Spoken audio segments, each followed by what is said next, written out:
haze, familiar skies and well-worn path. Oh yeah, I need a clown to cover up my escape. The clock is an unforgiving warden who watches as I'm off mistaken. Is it deep enough to risk it? Am I too broken?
All right, Red Sox fans, it's time for our ceremonial first pitch. For tonight, we have one of my favorite volunteers, Colette, throwing out the first pitch. She has been my right-hand girl all season. She works every game. She works tirelessly to keep this organization running. So let's cheer her on as she throws this first pitch. All right, Colette, it's your pitch.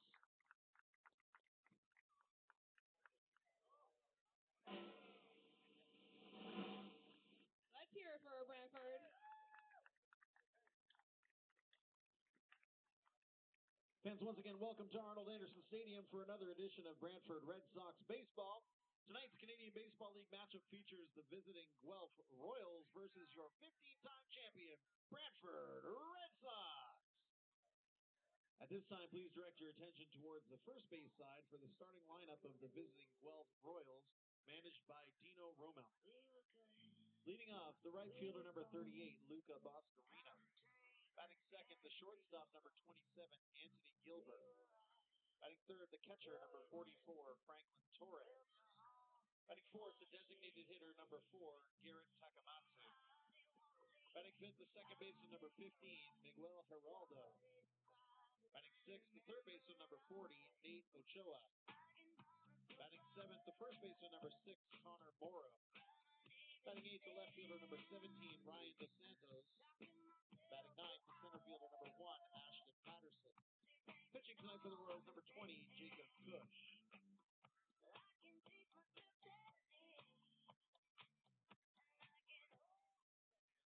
And now it's time for the starting lineup of your Brantford Red Sox. Leading off, the shortstop, number 9, Jacob Cantor. Batting second, the right fielder, number 4, Brody Black.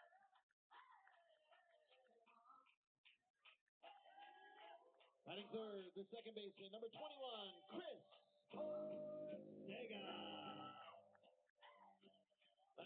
designated hitter, number 45, Christian Kuzepka. Batting sixth, the third baseman, number 7, Sam Owen. Batting sixth, the catcher, number 17, Andrew Savage. Batting seventh, the left fielder, number 22, Francisco Martinez. Batting eighth, the first baseman, number 15, Cassidy Watt. And batting ninth, the center fielder, number 3, Walker Holmgren.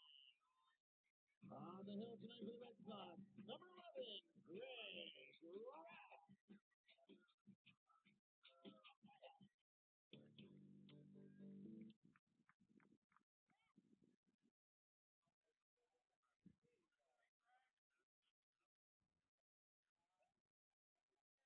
Fans, at this time we ask you to please stand if you're able, to remove your hats and join us for the playing of the Canadian National Anthem.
Now, fans, please join me in giving a warm Red Sox welcome to your 2026 Red Sox host, Brianna.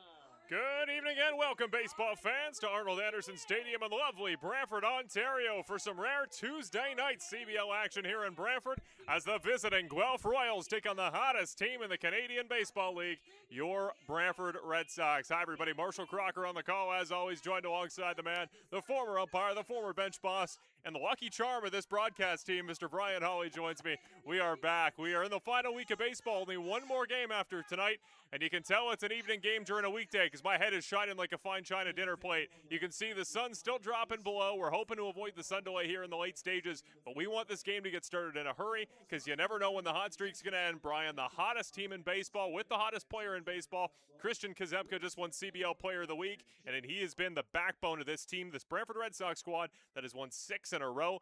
We always talk about Brantford first. Let's start with Guelph today. Let's look at their perspective today, Brian. What do the Royals need to do to shut down Canada's best team?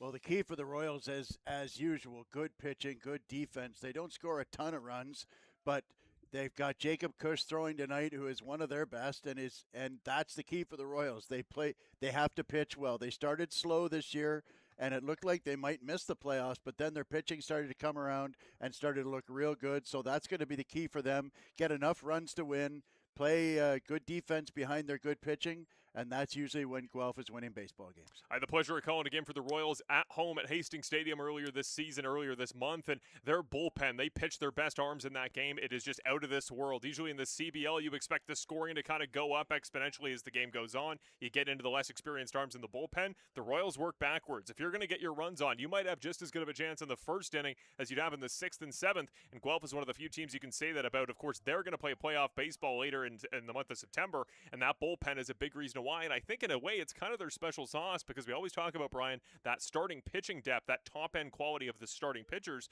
Guelph has it, but not many teams in the playoff race have a bullpen, if any, as good as the Royals. Well, you alluded to it, and that is a big factor for them, and the fact that they can lock it down. When you look at the good teams in the major leagues, they get leads after 5 or 6 or 7 innings, and the ball game's over because they bring in arm after arm after arm that can get the job done, and that's the case with Guelph right now.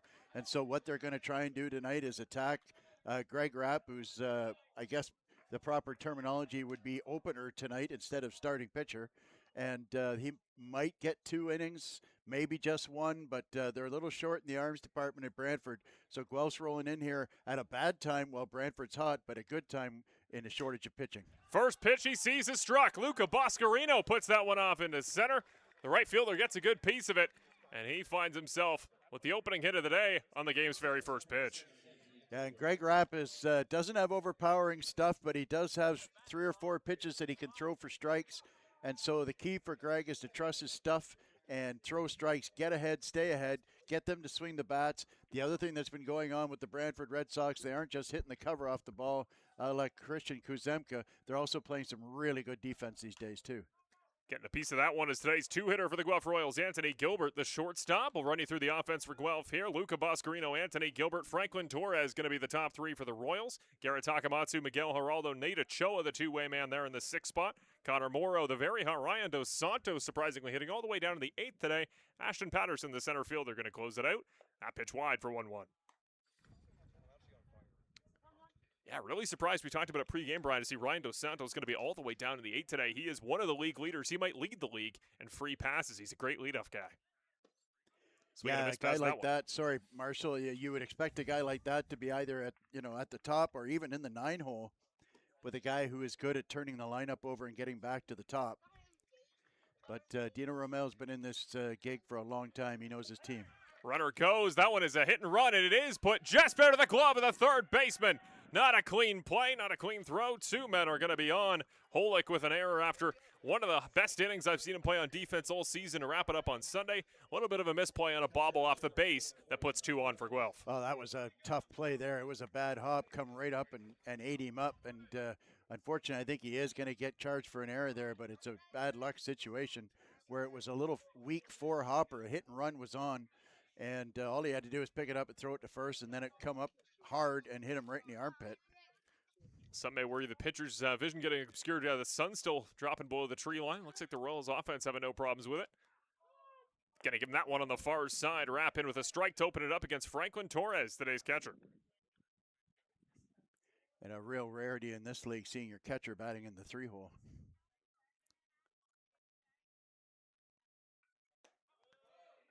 The 0-1 drops in, but not far enough. Make it a 1-1. Savage wanted that one. That one came in a little high. I think I've mentioned on previous broadcasts, those high curveballs, they are probably the toughest pitch to call for a home plate umpire. Out is set foul. Potentially playable for today's first baseman, Cassidy Watt, right to the fence. Gets over the Guelph bullpen fencing. It'll go out for 1-2. Good effort there by Watt, but that ball was just a bit too far out. There's a bit of a wind. I feel like it's blowing in tonight, which is a rarity for this ballpark. Franklin Torres hit very well last time he was here or playing against Brantford back on August 15th at home. 3 for 5 in that ball game. Rapp looking for his first punch out on 1-2. A little bit too high, evens it at 2s. Interesting, Cassidy Watt playing inside the runner, just off the grass there. With 2 strikes, you'd think maybe he would bounce back behind the runner and play in his pocket, as we call it. That one is put in play. Chance at the double. Cantor gets it to second for 1 to Ortega. Now to Watt. Not in time on the second throw, but on time for the first. The first out of the night on the fielder's choice. We'll put men on the corners for the Royals. Well, that was maybe a bit too far away from second base there to do the lob. They lost about a 2 or 3/10 of a second there. Most often, a base runner, especially at this level, takes plus or minus 4 seconds to hit the ball, run up the baseline, and get to first base. And so when I'm working with infields, we work on that timeline. You have to get your double play done in something under 4 seconds. And if you're more than 10 or 12 feet away from second base, it's probably better that you just clear out your hips and throw a sidearm. Gets it there a little quicker, and shave off, because every 10th of a second matters when you're trying to turn 2. Swing and a miss for strike 1 from the 8th-year man, Garrett Takamatsu, one of many former Toronto Maple Leafs in this Guelph order. I went up a little bit too high. There was a bit of a mass exodus in the late winter, early spring, wasn't there? It just seemed like every week the announcement was coming out that another Toronto Maple Leaf player was headed toward Guelph. It was pretty clear in June. There were the haves and the have-nots. Guelph one of the haves this year with that hot start. Swing and a miss. Another one on a kind of a low swing and a dropping pitch there by Rapp. He doesn't have the highest velo on the team, but his placement usually solid, and the mechanics on, especially his breaking stuff, tend to be quite like reliable. I say, he can throw 4 pitches for strikes here, and he did a good job getting a ground ball out of Torres. Unfortunately, they weren't able to turn the double play. The ball wasn't hit very hard. This is a prime double play candidate if they can get a ground ball out of him here. That one sent off foul. Count will remain 0-2, or 1-2, pardon me. One on each corner. Miguel Geraldo is on deck. Sort of a good news, bad news situation here where Takamatsu is a prime double play candidate, but Takamatsu is also an elite level hitter. Well, we saw Torres have good wheels a moment ago. Getting a piece of that one once again to send it down foul. We talked a little bit about pregame as well. Surprised we didn't potentially see a Brantford arm win pitcher of the week as well. Connor Irvin doesn't get the honors. Goes to London's Travis Keys, who also had a great ball game that they used as reference for that. But it's been great starter play through the midst of this streak here today. Today going to be kind of the first true bullpen game we've seen since towards the beginning. That one up a little bit too high. Make it 2 apiece there for Rapp. I say that, though we have seen some relievers, haven't we, during this streak, particularly Anthony Portolato come in and have kind of a career longevity day as a starter. Also, Cade Kozak as well earlier in August. Yeah, congratulations to Cade. Got sent off to China. Got an opportunity there to make some money. That one put in play. Here's the chance at the double. Can he step on a one out of the glove? Can't get the clean play on it. Today's second baseman, Chris Ortega. The bobble off the grass as it comes up into the hand.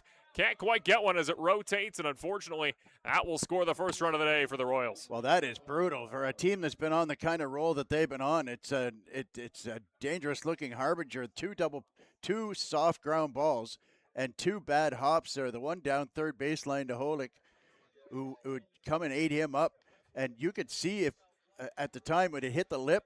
We haven't seen that, have we? Directly behind the pitcher. We know there's some fun stuff a bit to the right field side of second base where there's not a true bounce, but that's the first time I've seen a bad hop off a lip right at second base. And that's a shame because Ortega, he was standing on the base. All he had to do was catch the ball and throw it to first, and that was an easy double play. So a real stroke of good fortune for the Royals.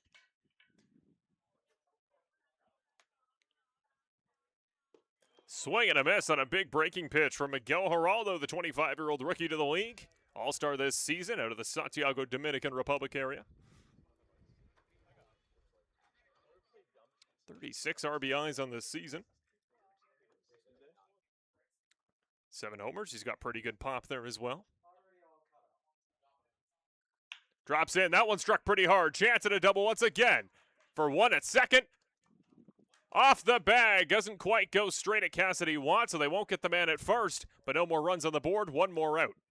What a fantastic pick by Holick there. Diving play to his left, had the wherewithal to get up, and normally you're just going to throw to first and get the out there, but smart ball players know your runners, and he knew that Takamatsu was on first base. He had an extra second to get the ball down to second and get that out.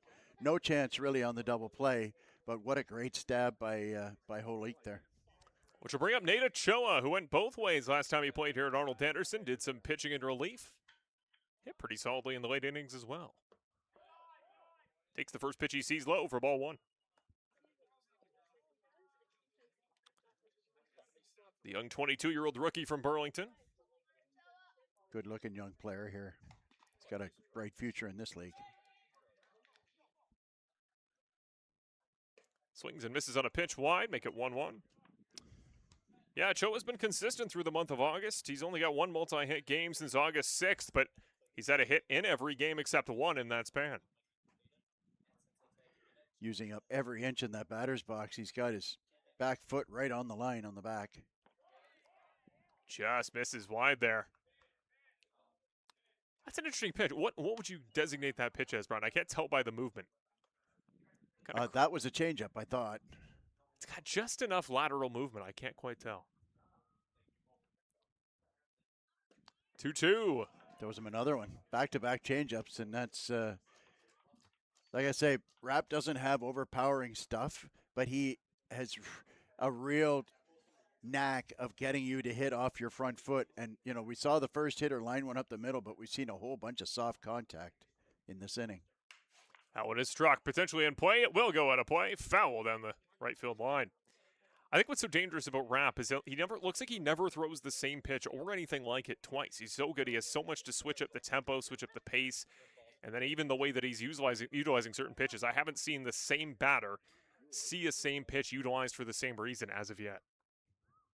That one is struck pretty well. It'll be lined into center. One hops down to Hulkren. One Royal will trot his way home to make it 2 on the board for the Guelph Royals and their first inning on offense. And unfortunate there that he had 2 strikes on the hitter and then just hung one. That's the flip side to Rapp, is that he doesn't have the kind of stuff that he can make mistakes. When he makes a mistake, generally speaking, the ball gets hit sharply. It's the 3-time champion from Cheltenham coming up, Connor Morrow, today's first baseman. Wide side, doesn't get the call. Goes the way of the batter for 1-0. Had maybe the epic at bat of the season earlier late last week, a 16 pitch at bat and drew a walk.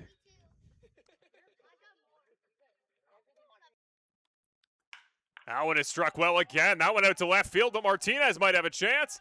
Out to get it, he will not.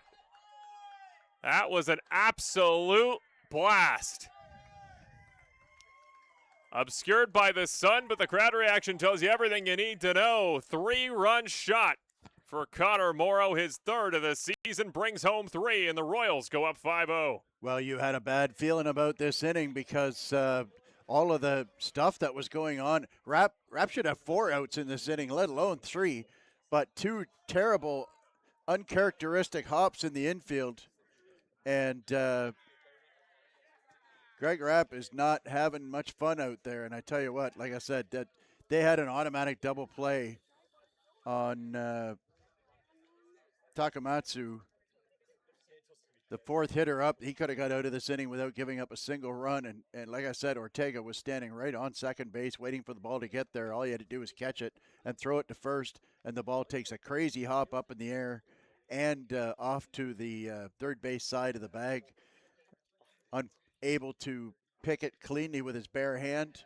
Next thing you know, you've got 1 in and 2 runners on, 2 mistake pitches, and boom, it's 5-0. It really is that easy sometimes for it all to fall apart. Well, Morrow hit his first home run of the season back on June 2nd, and then he went about 2 months till he hit another. He hit it last game in Hamilton, and now he gets another. So 2 of his 3 homers on the season, back-to-back contests. That one drops in, doesn't get the call once again, and we saw there a moment ago, the owner, Terry Smith, the bench boss, had to come out and talk to Greg Rapp because obviously, well, your pitching coach can't meet himself on the mound. He can, but it would just be kind of soul-searching, and I don't think that would qualify as a mound visit. Well, that's one way to get away with extra mound visits, I guess, when you visit yourself. 2-0.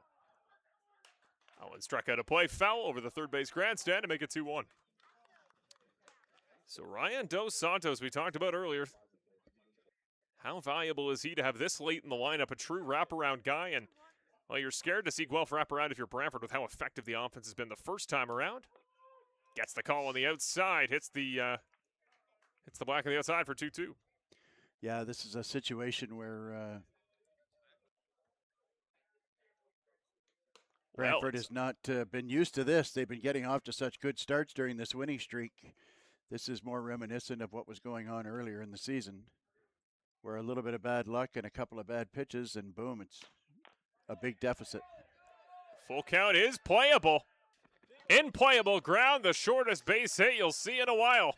Man alive, that is, I tell you what, I feel bad for Greg Rapp. He's absolutely cursed out there. That one caught a piece of the bat, kind of swung down on it, bounced straight off the dirt, got stuck in the grass, and rolled its way into fair territory. That'll be another hit, the Royals' 4th of the inning. 5 ground balls of soft contact and can't get 3 outs. Which means the Royals will see every batter up to the plate in the first inning. Here's Ashton Patterson. They try to pick on first. They might have got him. No, they didn't, says the first base ump. Very close on Dos Santos.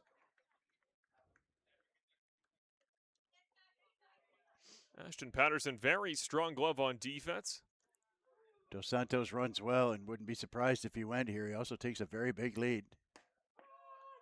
And for strike one, he does indeed. They almost got him on the first one. I don't think Dos Santos was ready for the pickoff.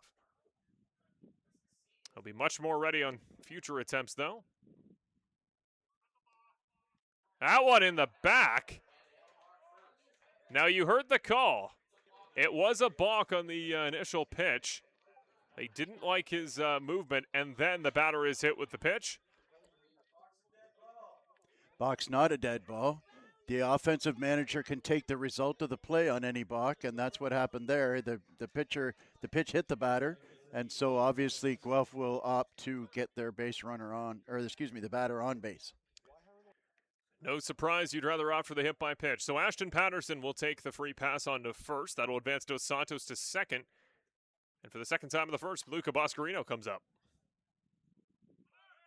Runner goes, Dos Santos. Oh, and it's past the runner at third. Misses on the throw to try to grab Dos Santos. And that'll be another run. He comes all the way around after sitting on first moments ago. Make the Guelph lead 6-0 in the opening half of the first. Well, all of the good fortune and good bounces and good karma has been brought to bear against Brantford at 6-0 before they even get a chance to get up to bat here. Count 0-1. That one up in the air, should be playable for the defense. Calling him off is Chris Ortega at second. Makes the grab, and the Brantford Red Sox finally get out of the first inning, but not without 6 up on the board for the Royals. Very hot start for the opening time through the lineup. And now the Brantford offense gets a chance to answer. The great thing is, Brian, well, high-scoring contest. Brantford's seen plenty this year. It's not like the Red Sox offense is a stranger to being down in the first inning. It's just throughout the course of this winning streak, they really haven't had to utilize those early game comebacks. Well, that's the thing, is that they're getting in and out. Their pitchers are throwing strikes and playing good defense, but not a lot of that was going on in that inning. And, of course, Guelph has enough good bats in their lineup just to see Connor Morrow, Ochoa and Morrow and Dos Santos down near the bottom of their order. That's pretty smart lineup by Dino Ramel. He's found a way without having a top offense to lengthen his lineup. And now we're going to get a look at Jacob Cush, who is one tough customer out there on the mound. Yeah, let's take a look if we can at the entire starting matchup, but it is going to be Jacob Cush there on for the Royals. Going to pitch in his 10th start of this season, 11th game overall. It's going to be his second here against Brantford, his first time on the road. He pitched at home against Brantford back on June 23rd in Guelph. Did give up 3 runs on 5 hits in that ballgame. There you see the splits. 6.88 ERA, relatively solid there for a CBL starter. 30 strikeouts to 19 walks. The 1-3 record there, he hasn't, I've noticed, had great run support in a lot of his ball games. He had a really good streak there between May 22nd all the way through to July 25th. And every one of his starts, Brian, he pitched 5 innings or more. He pitched 6 innings in 4 of them and had a 7-inning start where he got a win against Chatham. So he's got the longevity in him. He has the ability to go far. And because, as we always talk about, the CBL offenses seem to get that second wind after the first, switch to the bullpen. Even as good as that Guelph bullpen is, you wouldn't mind if you're the Royals. Try to get Cush to go the long way. That way, your bullpen arms are saved for the rest of the busy week. Well, yeah, like several of the Guelph pitchers, they did not start the season real well. And so Cush's numbers are a bit skewed. He's pitched very well, as you mentioned, the last couple of months. Got off to a bit of a slow start. He's got an odd delivery. He's kind of a short arm delivery, we would say, that it kind of comes in from behind his head. But he is a tough customer up there, and he really mixes up his pitch. He's a veteran guy, and he's been around this league for some time. Let's take a look as the first batter walks up at the Brantford Red Sox offensive unit. Of course, going to be led off by JC. Jacob Cantor going to kick us off. The shortstop is going to hit in the leadoff spot as per usual. Brody Black in the 2 spot. Chris Ortega in the 3. Kazemka the 4. Tim Holick the 5. That hasn't changed from what you're used to seeing in Brantford Red Sox baseball. Andrew Savage down there in the 6, which I think also speaks to Brantford's offensive depth. He got an all-star hitting down there in the 6 spot. Martinez has been hot. He's going to hit in the 7 today. Cassidy Watt does get in the lineup alongside Savage today as the first baseman. And Walker Holgren, once again, going to hit in the 9. Bit of a chat here between home plate and the Brantford bench. Not sure what was up with that. believe they consulted the third base ump at one point, but I'm not sure what they're discussing. Oh, Brantford didn't have a third base coach on. Lucas LeFave will now make his way out towards third. And now JC steps in the batter's box, the man from Philadelphia, Pennsylvania.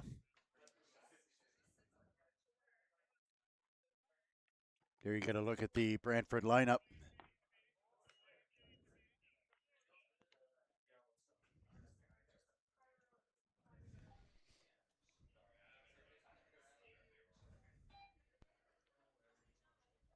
Cush well wide as he pulls that one to make it 2-0. You can see that odd kind of short arm delivery that is not unique, but pretty rare.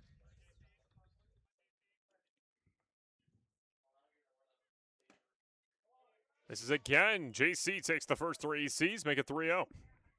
Yeah, make no mistake, folks, 6-0, yes, but this game could turn around in a hurry the way Brantford's been hitting the ball lately.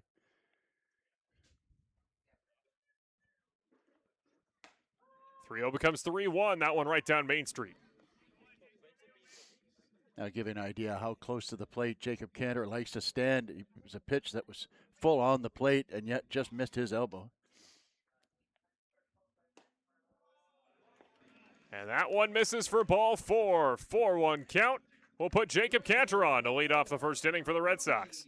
Something that just drives managers nuts when your team goes out and starts off the game with a 6 spot. Your pitcher goes out and walks the first guy.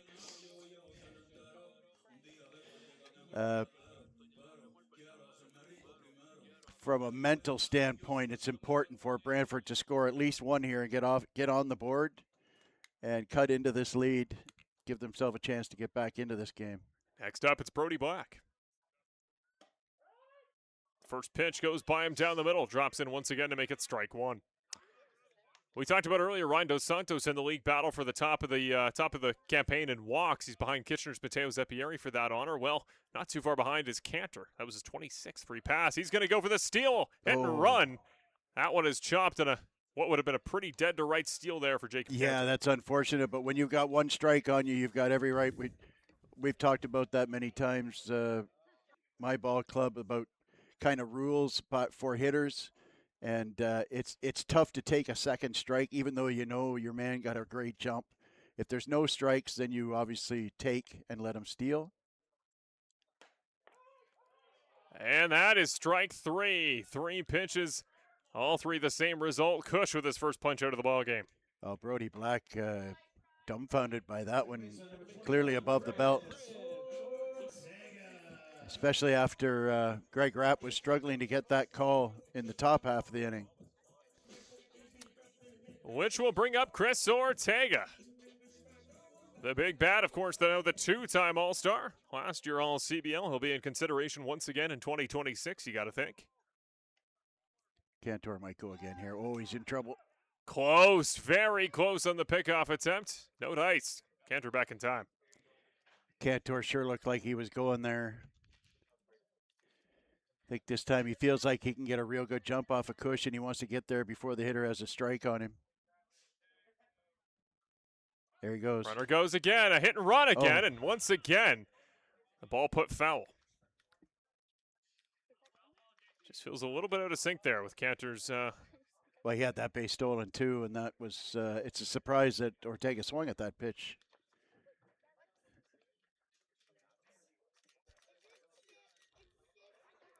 So Cantor going to reset, or pardon me, Ortega going to reset. Cantor's trying 2 swipes on 3 pitches. We'll see if he goes again. Runner goes again. This time he'll get it in plenty of time. Cantor is in. And another good jump for another stolen base. So that'll line about third time's the charm, I suppose, and picked a really good pitch to go on. It bounced on the backhand side for Torres, who also double pumped. So I'm impressed that Torres even made it that close, to be honest. 27th swiped bag of the season for Cantor. That ties him for second. That one in for a strike. Ties him for second in the league with Barry's Francisco Hernandez. Of course, Aben Welland has lapped the field, 38 on the season. Yeah, so I was nobody's just going to catching him. say, still a mile behind, kind of like Tachioka was last year. That one is struck in play, and it will get in for a hit. Rolls its way out towards center field. Runner's going to check up on the corner, and Ortega's on with a base hit after what was a lengthy at-bat with a couple steal attempts. Well, it turns out to be a good at-bat for Ortega, and of course Cantor had to hold up because it was questionable whether Patterson was going to be able to get to that ball or not. Well, here he is, the reigning Canadian Baseball League Player of the Week. You do not get hotter than Christian Kazemka, and he's once again up in a high-leverage spot with a man on each corner in front of him. 18 RBIs last week.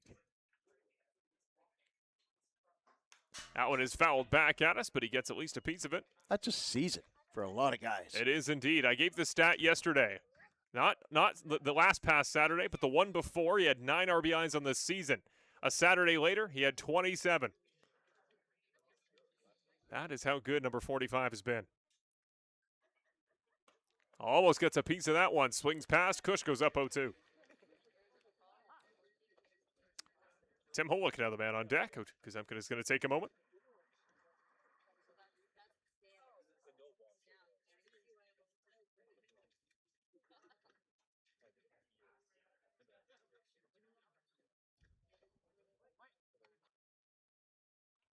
The 0-2. Piece of that one up over our heads to extend the at-bat. Fun fact, Kuzemka's RBIs from last week alone put him in the top 50 for the season in the league. Wow. Wow. And we've talked all season about just his value, his defensive versatility, and his ability to play anywhere and give lineup flexibility for the offense. He's become the backbone of the offense over the course of this streak. But now he faces 0-2.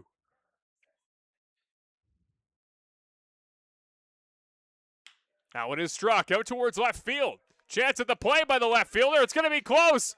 Up and over the arm, and that'll bring one home off the fence. It'll be just one, but another hit for Kazemka. A double, an RBI will get the Red Sox on the board to make it 6-1. Well, I'm not sure which part of that one stood out more. The fact that Kuzemka they can't get Kuzemka out. That was a great effort there by Dos Santos to make a play on that. But what was going on while you were calling that and while everybody was looking at the ball out there was Jacob Cantor jogging home from third with one out. And he is fortunate that that ball was not caught because he, in all likelihood, would have been doubled off at third base. And from here, you could see the great big smile on his face as he just went doe and realized that once he crossed the plate, there was only one out. So sometimes... That one is in play again, straight at the third baseman. He's going to hold the runner, get the run down here on Ortega, who's going to try to go home. They execute properly. They do get the out, and there's a man way off, overplaying first. They're in another run down. As Holick, I don't know if he knew how many outs there were, but that is 2 in rundowns and 2 out for the Red Sox. Well, my goodness, the first one was funny. The second one isn't. First of all, great play by Ochoa to pick that. That ball was ripped to his left, and a great pick there. With one out and a runner on third, you don't blame Ortega. He's going home on it. Generally speaking, it's what we call the contact play. When you're on third with one out, generally it's a contact play. Ball gets hit on the ground, you try and score. So a nice play, as I mentioned, by Ochoa to knock that off. Ortega did the right thing and stayed alive long enough for Kuzemka to get to third base. But Tim Holick went into a vapor lock there and just sort of lollygagged his way up. In fact, even if he rounds first and goes for second and busts hard for it, he undoubtedly will make that. But, boy, howdy, that is not the kind of baseball we have seen here the last couple of weeks. It's just been some bad baseball in this first inning. And it's cost Brantford a few runs here. Well, there you see the Brantford Red Sox defensive unit for today as they head out for the second time, hoping to have a quicker second inning than the first. It's Martinez, Holmgren, and Black left to right in the outfield. Of course, Tim Holick, as we've seen a couple times in that first inning on defense, playing at third. Jacob Cantor, as always, at short. Ortega going to slide over today at second to make room for Cassidy Watt on defense, who will play first, as back in the lineup is Andrew Savage at catcher.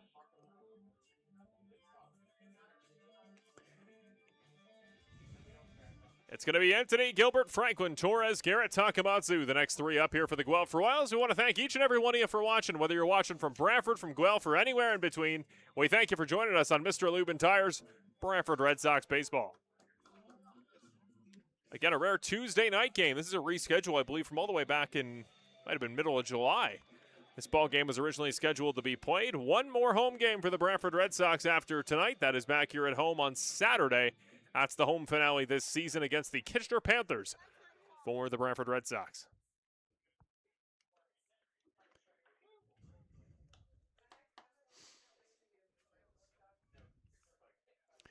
Well, we'll see if the Brantford defense, the Brantford team in general, can clean this up a little bit. Like I said, this is not what we have seen the last couple of weeks here. So very uncharacteristic inning, both on offense and defense for the Brantford Red Sox. I think we can agree that the success for Brantford hasn't just come down to kind of uncharacteristic hitting, hot hitting. The execution just everywhere has felt a little bit more buttoned up, a little bit tighter, and we've talked about continuity both on defense and in the offensive order. We thought maybe that was just coming to pass, and maybe it still is, but the execution was far from perfect in that first inning. First pitch up high on Gilbert for ball one. Well, that's baseball in general. Sometimes you come out and you just don't have it. It doesn't matter what age you are, whether you're young boys or grown men. Sometimes a team just comes out and what we used to call dopey. That one misses low and wide for ball two. That one misses just outside for ball three.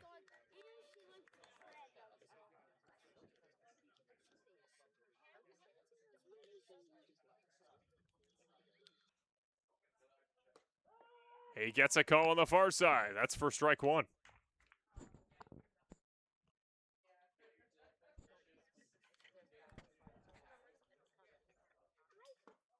And that one's low. Make that ball four. Free pass for Gilbert. He's on for his second time in the ballgame.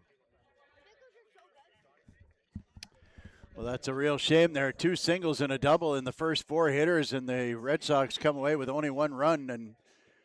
And there was an opportunity to get two or three there and get right back in this game right away.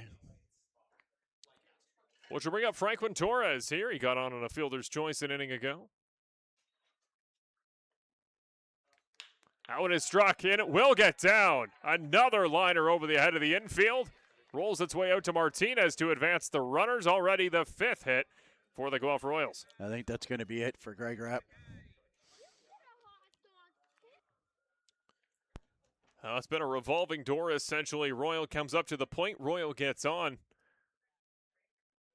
We talked earlier, Brian, in the pregame about this. This might come down to a case of how many runs can you put up on a great Guelph bullpen. Now it might come down to how many runs can Guelph put up on Brantford early and create the hole to dig themselves out of for the Red Sox.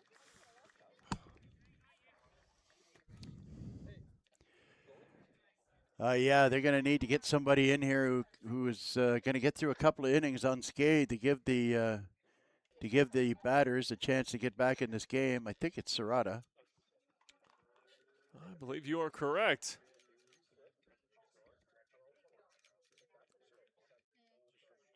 Of course, at this point in the season, well established. Every team going through a number of games in the bullpen. It is Elian Serrata who will pitch. Every team in the league has gotten way down through the bullpen depth, right? How many games there have been packed into the month of August? We're almost out of the tunnel on that one. And it could be worse. I mean, Kitchener is playing every weekday this week. It's a tough time for pitching in the league, and a lot of guys getting the opportunity in earlier innings than they'd expect to try to make their mark. Elian Serrata going to look to do that here. Well, you know what? I've seen it for years in this league where they put a hard timeline on the end of the season saying you must be done by X day, And, invariably you're going to get rainouts 4, 5, 6, 7, depends on the summer.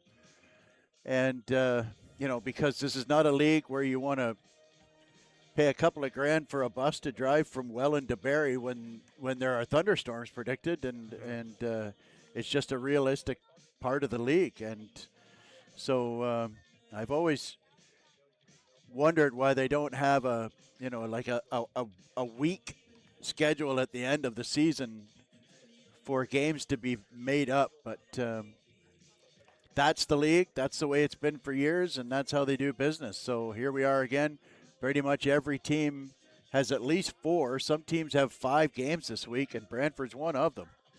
And so when you've got a couple situations where Kate Kuzmak has gone off to China and Jorge de la Cruz is injured, and so you're down 2 pitchers and you've got 5 games in a week, it makes it a real stress on your bullpen, especially when your starting pitcher or opener in this particular case isn't able to get anybody out in the second inning. So, and you could see Jose Arias going down to the bullpen now, and they play again tomorrow night in Toronto. And, Porcelado threw on the weekend, and Irvin threw on the weekend. First pitch from Sherrod as a laser on the outside, catches the zone for strike 1. Tell you one guy who could really make a difference is this fella on the mound right now. Serrata's had, well-documented control problems. If he could come in and throw strikes, he could get some people out here because he's got the stuff. He's got elite stuff. Mm-hmm. But sometimes his mistakes aren't necessarily, balls out of the strike zone. Sometimes his mistakes are middle, and guys at this level can hit 90+. Here's the 1-1. Swing and a miss on a nice slider there from Serrata for 1-2. That is a fantastic pitch, and that's what I'm talking about. He's got elite level stuff. If he can locate consistently, he can mow down a batting order quickly. 1-2, no outs, man on first and second.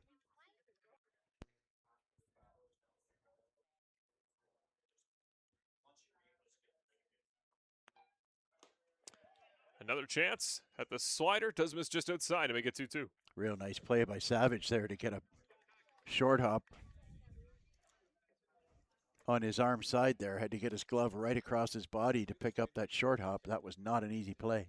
Sure made it look easy, though. There you see the numbers and 10 appearances this season for Serrata.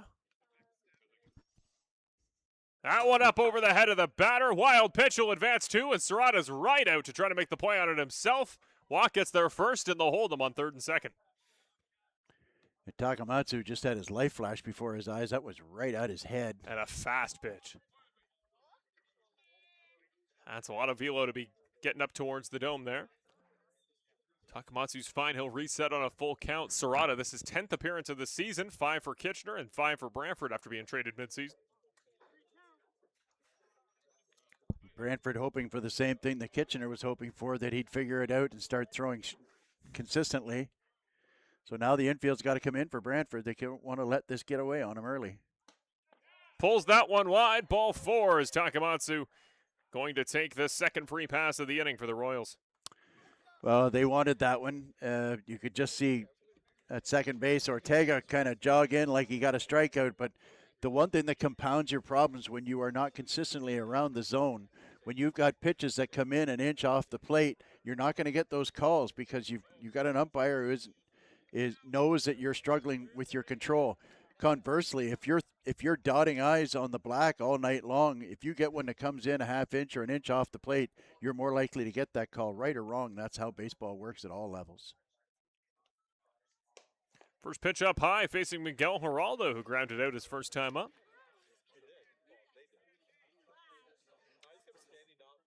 So a trio on for Brantford. Jose Arias has already started to warm up in earnest.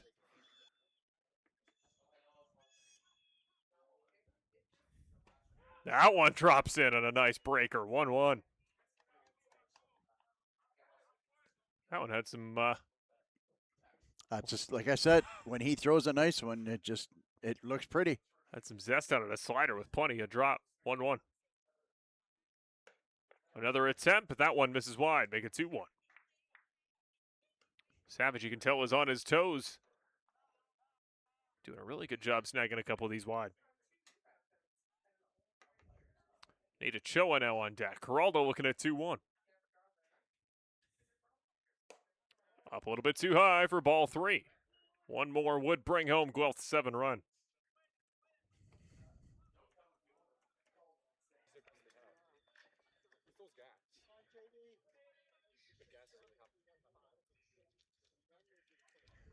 Three-one. That one is struck in play. Doesn't need the fourth ball, and 1 run will score for the Royals. That'll be it for now. Everybody else going to hold up, but another laser to left, this time off the bat of Geraldo. Well, as I mentioned earlier, that's coming in middle there, and these guys can all hit the fastball if you throw it middle. That's what they're looking for. 3-1 pitch, sitting dead red fastball, looking for something out over the plate that he can hammer. And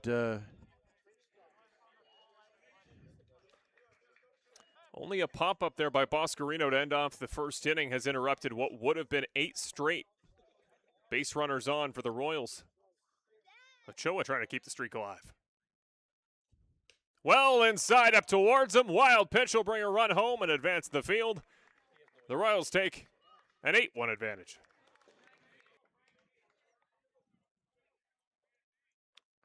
Which means Gilbert has scored, Torres has scored, Takamatsu advances to third, Geraldo will move up to second. I see Caitlin Moran throwing now with Aiden Armitage. Liable to see one or both of those guys today, too. That one on the far side clips the corner to make it 1-1.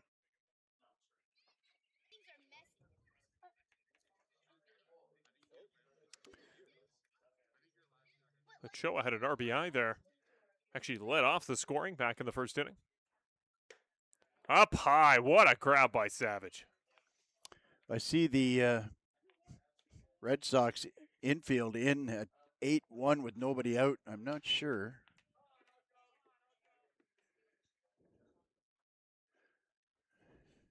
Not sure I bring him in here. We need an out. Swing and a miss. The heater up high gets Ochoa. Make it 2-2.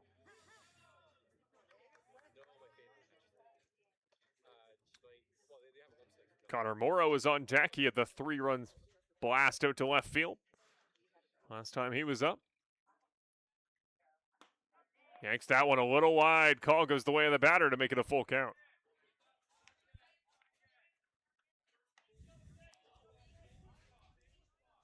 It's a high leverage spot here. There is a vacancy on first, so a potential walk wouldn't score a run for Guelph. But you need a strike here.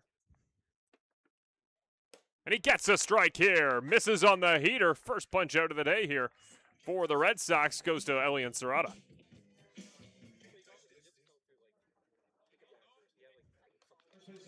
Sometimes it's as simple, Brian, as high velocity is hard to hit. At the end of the day, like I say, I keep saying it every time he comes in. He's got elite level stuff. Just can't seem to locate it consistently. So here's Connor Morrow. We talked about that 3-run home run just less than a half an hour ago. That was his 3rd of the season. Brantford hopes they won't see the 4th. A little bit too high for ball 1. Tough guy to hit, too. I mean, you just can't dig in there and get comfortable because you just never know if one, saw what happened to Takamatsu. Nearly 8-1. That one up in the air. Doesn't look to be playable. Should get over the Guelph dugout, and it does. 1-1.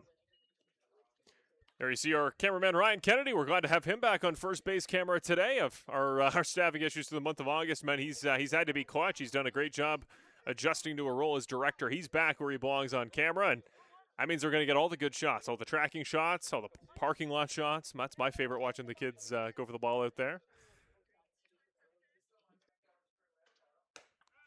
Up a little bit too high to make it 2-1. The bugs were out around the game start, too. I thought maybe the National Geographic camera was coming out. Oh, it will be.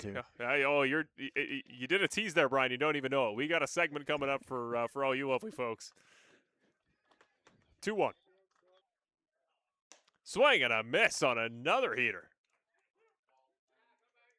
They seem to be able to time up everything but the fastball.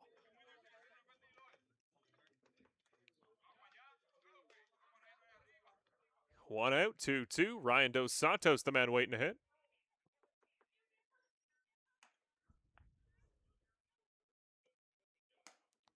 That one misses wide again. Yanked for the third full count since Serrata entered the ballgame.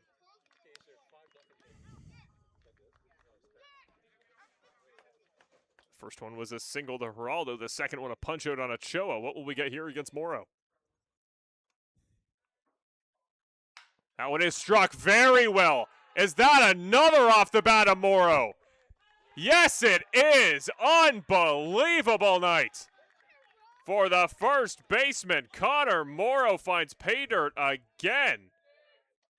A massive shot once again for 3 runs. And he entered the day with 2 homers on the season. He'll leave with 4. If not more at the way he's hitting. Wow, have yourself a day, and it's only the second inning. 11 runs in. Brantford's only got 4 outs. 11-1 lead the Guelph Royals. 6 of them off the bat of Connor Morrow. Which will bring up Ryan Dos Santos. That one yanked inside. It'll roll away from Savage, but nobody on base to take advantage.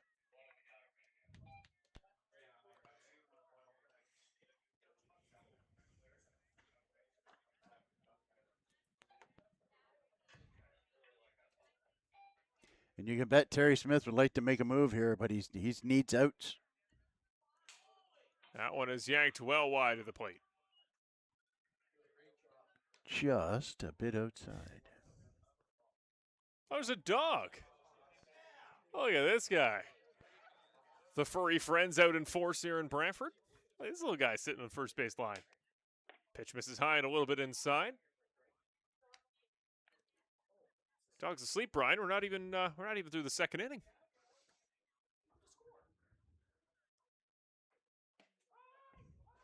That one is in for 2-1. That dog may not be a retriever, but there is a retriever out over the fence in the outfield. Gentleman going to grab the baseball as that one's yanked inside. That 3-1, pardon me, becomes 4-1. Free pass to Dos Santos.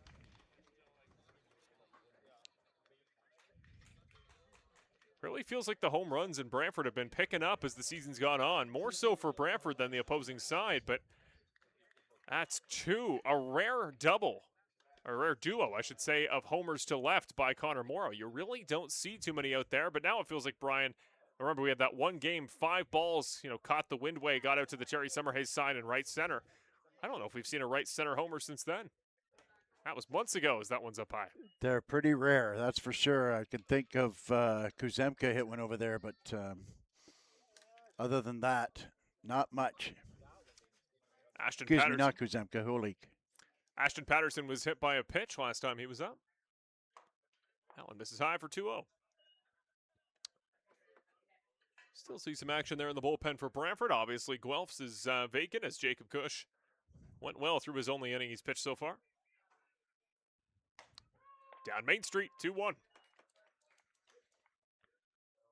Yeah, Cush has gone somewhere to take a nap, I think. He's over with that dog. He might need to go down to the bullpen and get loose again. He's been sitting in the dugout for a very long time. Strike 2. Another heater on the bottom side. He seems to place it well low. The question is, does he have anything in the toolbox he can place on the high side of the zone to fool Patterson? A little bit of movement from Dos Santos. That one pulled on the inside part of the plate. Too far. Another full count. Number 4 in the inning. Fun fact, Jacob Cush is in the bullpen warming up. Trying to stay loose. Is at some point in time. That one struck just over the head of the second baseman Ortega. Along it back goes the way of Patterson, who almost loses his footing. He's going to leg out a double. One of the fastest run doubles I've seen all year. Patterson. How do you do? Got on his horse on that one. Rushes home for a well-played double by Black. But even the best throw-in in the world wasn't getting Patterson, who's on. My goodness, he's always got wheels in the outfield. But He almost blew a tire there coming across first baseline. A lot of guys, as you round that corner, that's where you start to stumble. And luckily for Guelph and luckily for Brantford, he kept his footing and got on. So Boscarino will hit for his third time in the first 2 innings. Gives him the call outside, strike one.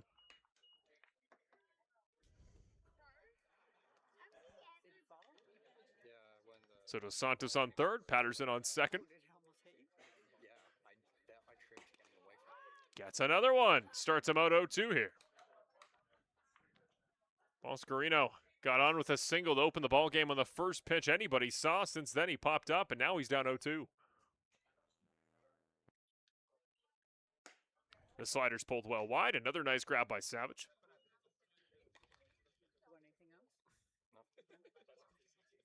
Only 28 plate appearances to this point on the season for Boscarino.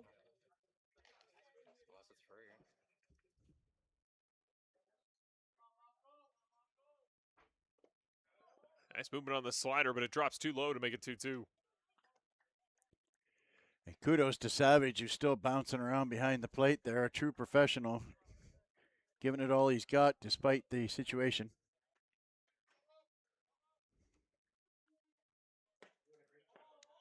Allen misses wide and low. Make that full count, number 5 in the inning. Boscarino broke a streak in the first inning of 10 straight games. He's alternated 2 hits or no hits. He's gone back and forth for 10 straight. Now he's got one tonight to break the streak. That one is put potentially in play. It will go in play. They get the out at third as the ball straight into the glove of Holik. Dos Santos too far off. And remember, we saw him earlier on a very close pick play. This time he's just too far off on third. He must have got stepped on because he had an opportunity for a double play there. And it looks like he's limping around a little bit. So Brantford gets the all-important second out of the bottom second inning. That was unfortunate that he got spiked there. And when I say spiked, I'm sure it's inadvertent. But he had all kinds of time to throw it across the diamond to first base and get the double play.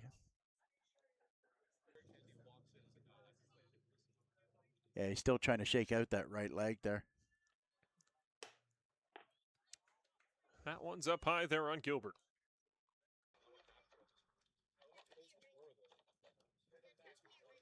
So that ball was put in play by Boscarino, who is now on first.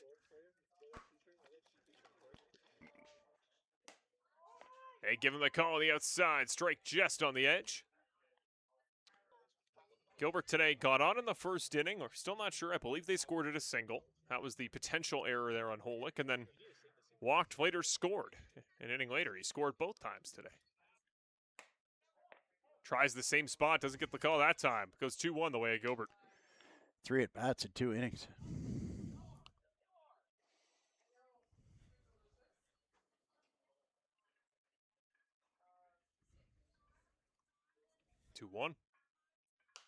That one is put foul up and over our heads into the parking area. A couple cars leaving from a junior game just down the way.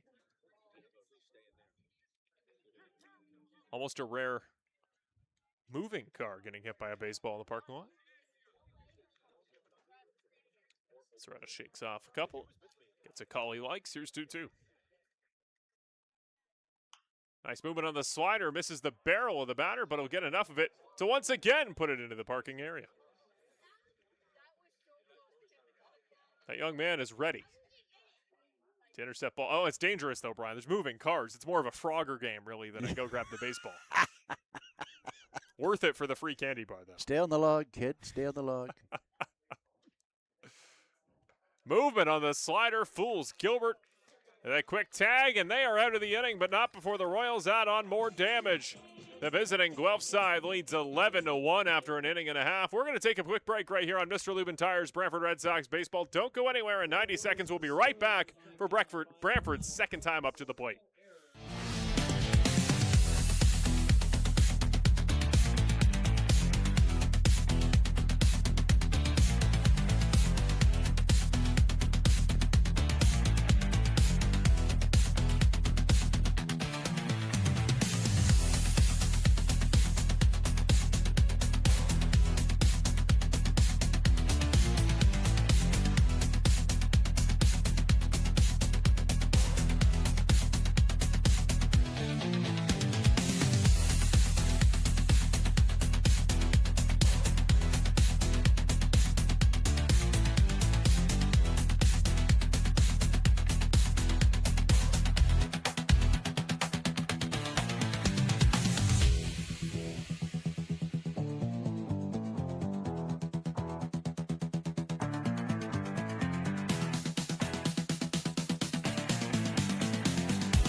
And welcome back to Mr. Lubin Tires Brantford Red Sox Baseball.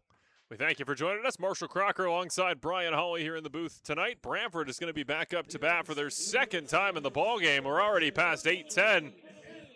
It has been a long first couple innings. You saw the scoreboard there. The Royals lead 11-1 as Brantford came in trying to keep their decade record 6 wins in a row going, but the Royals had other plans as they get ready for a playoff run here in 2026. We'll talk about it in a little bit, Brian, but obviously today, huge for seeding for Guelph. They are trying to hold not just home field advantage, for the play-in. They want to stay out of the play-in, and they got a great chance to do it above Hamilton if they can get a win here today and down the rest of the week. Is that one in for strike one on Andrew Savage? Well, yeah, it seems like the standings change every single day, to be honest with you. That one is belted by Savage. There's a run for Brantford. Dos Santos barely took a step back. And the All-Star doing All-Star things to try to get the offense going. What a blast by Andrew Savage.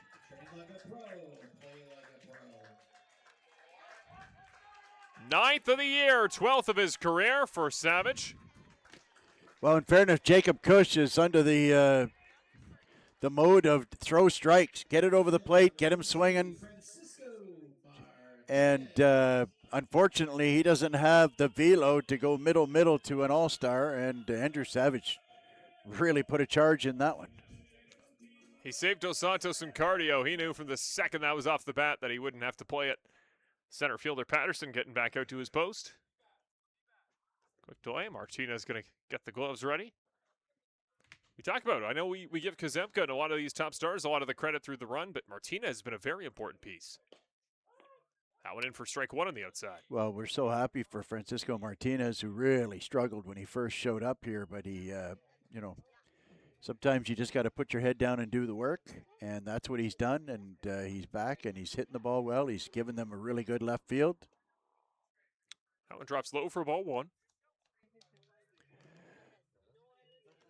Martinez hit Guelph well the only time he's played him this season. 2 RBIs, 2 hits, and came home to score once back on August 15th in Guelph.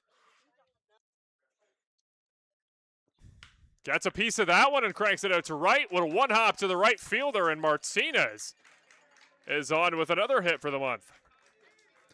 So to your point earlier, Guelph and Hamilton are tied, although Hamilton has 2 games in hand. Guelph's played 45 and Hamilton's played 43. So Hamilton, even though it's Tuesday and the last week, they've still got 5 games left to play. So they have the benefits of the game in hand, but of course, as my old pappy used to say, the only games in hand are only good if you win them.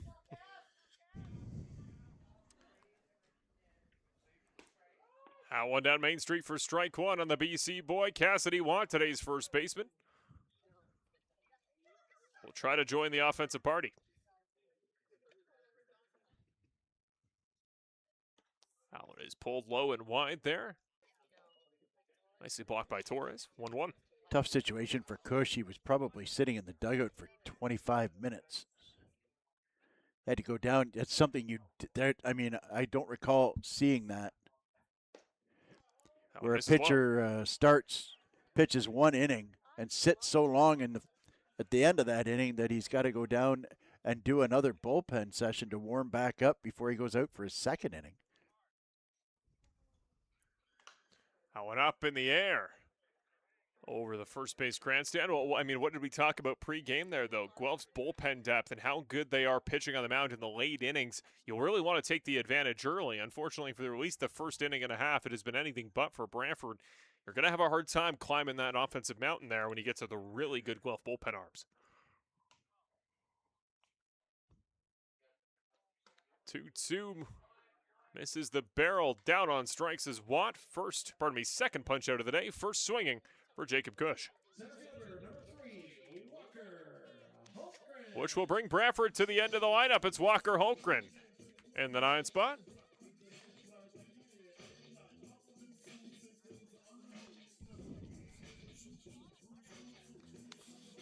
Remember, he's been picking up his discipline here lately. Walker's done a really good job walking fittingly through the month of August. Last 6 games, 5 free passes, including bases loaded RBI.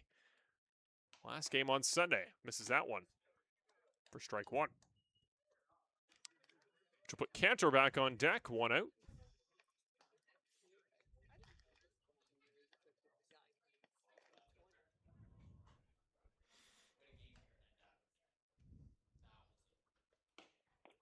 Swings and misses underneath that one. He's going to call time. Cush is up 0-2. The dog is down for a nap.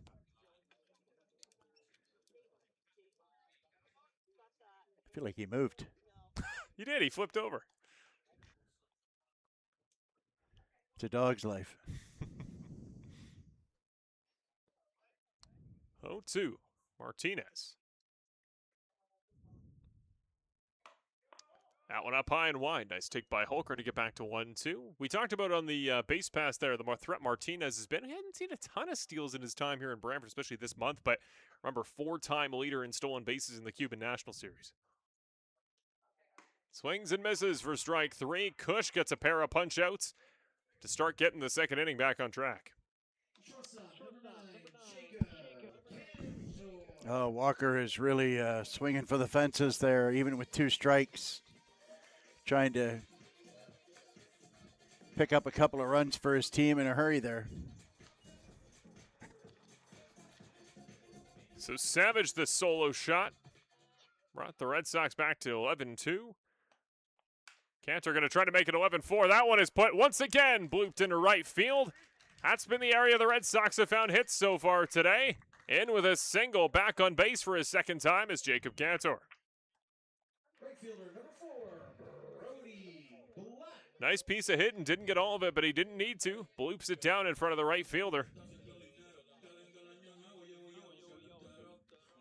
Boscarino is, he's thrown them all back in, but he hasn't had a chance to catch too many of them.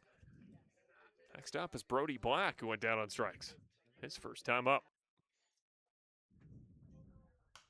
That one just misses the barrel. Up and over our heads for 0-1.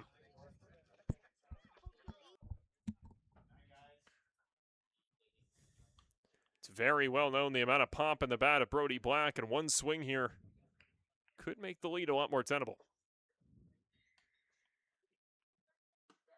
That one misses wide. Ball 1. Hamilton giving it to Welland early on, 5-1 in the bottom of the third there.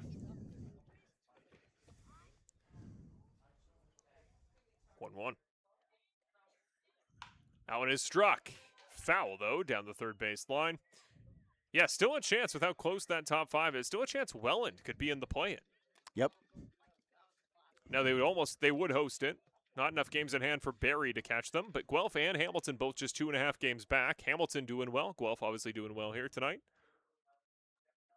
Barrie playing Chatham-Kent, who, of course, have struggled lately. They've kind of got the ship righted a little bit. Well, they went off last night against Toronto. Swing and a miss past that one.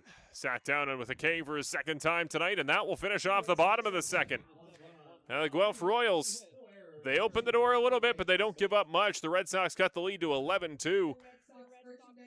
But the deficit to overcome remains large as we head forward. You see there the beautiful sky here in Brantford. It's something about these weeknight games. The colors just come out. They look a little bit more alive. Red sky at night, sailor's delight. It's true. What does it mean for baseball? What? Just means it's going to be a nice day tomorrow. So there'll be baseball tomorrow as well. Yeah, there will be indeed. As there should be. Lots of action throughout the sport. Looking here, it's interesting to see how teams have finished off their campaign. If we can put up the CBL standings, we'll take a look here because the Toronto Maple Leafs have, what a bizarre season, Brian, because they kind of had the reverse Guelph in a lot of ways. They had a proper hot streak. They really got it cooking end of July into the start of August. And, obviously they had the slow start. They were bottom of the league most of the season. They righted the ship, and now they've lost it again. They've lost 6 in a row, 1-9 in their last 10.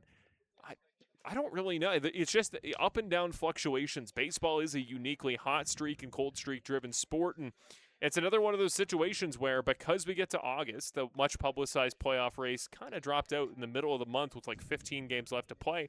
Again, if you just reorder some of these ball games and such teams don't go on hot streaks at the start of the year, Let me give you an example. Let's say for Toronto, let's say 1-9 was 9-1 to start the season. Well, if you're hot out of the gate, you're kind of in playoff consideration all season. Maybe you're a little bit more invested. Maybe you maintain players, and maybe you're just trying a little bit harder. Maybe your guys are more invested than the month of August.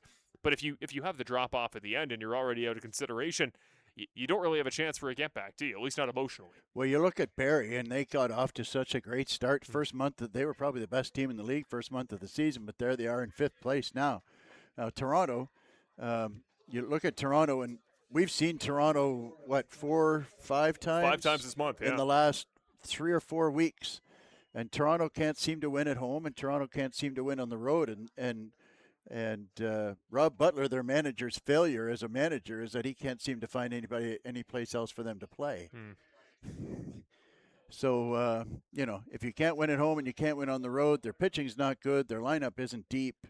It is a kind of an odd situation because they went kind of all in picking up Puig and got, of course, Mandalay that Kitchener sent home last year, and he's had a fantastic year, although he's banged up. But other than that, they really don't, you know what I mean? They don't have a lot, and their pitching's been inconsistent, and they play in a ballpark that pop flies go out of the yard, and so it's a really difficult situation. I've always wondered about that franchise, simply they get a lot of advertising money in from the local businesses. Hits the batter. Torres caught in the back on a breaker. Another man on for the Royals. But they don't have any revenue coming into their ballpark, so it's just a weird kind of a situation. Yeah, certainly weird.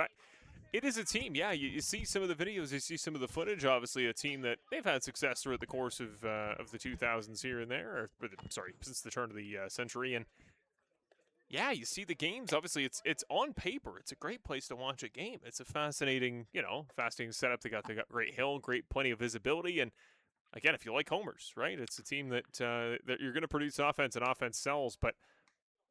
Yeah, it's just one of those teams. Again, we talked about, the teams that have really taken a jump, taken a step here in the new CBL era. I think the Guelph Royals, you could argue, are definitely one of those squads that have really jumped up a step with the professionalized league. But, yeah, Toronto just didn't quite seem to make the step they were hoping for this season. That pitch is yanked wide to make it 3-0. Pardon me, 2-0, I should say, against Garrett Takamatsu, who's been on twice today. I mean, the Puig move clearly has paid off. He has tied the all-time record for home runs, held by Sean Riley, although... That one is put potentially in play, just hooks foul. Although an asterisk, I think, is apropos there because Riley did it in a 42-game schedule, and That's this true. is a 48-game schedule. Having said that, and you look at the parks these guys played at, you're not going to have somebody like Tyler Duncan set a home run record playing at Bernie Arbor, No, it's a good point.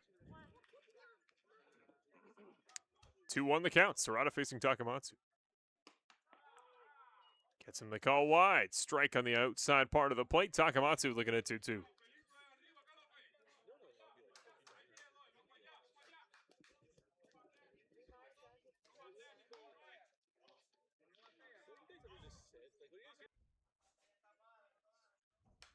That one is put back into the fence. Stays 2-2.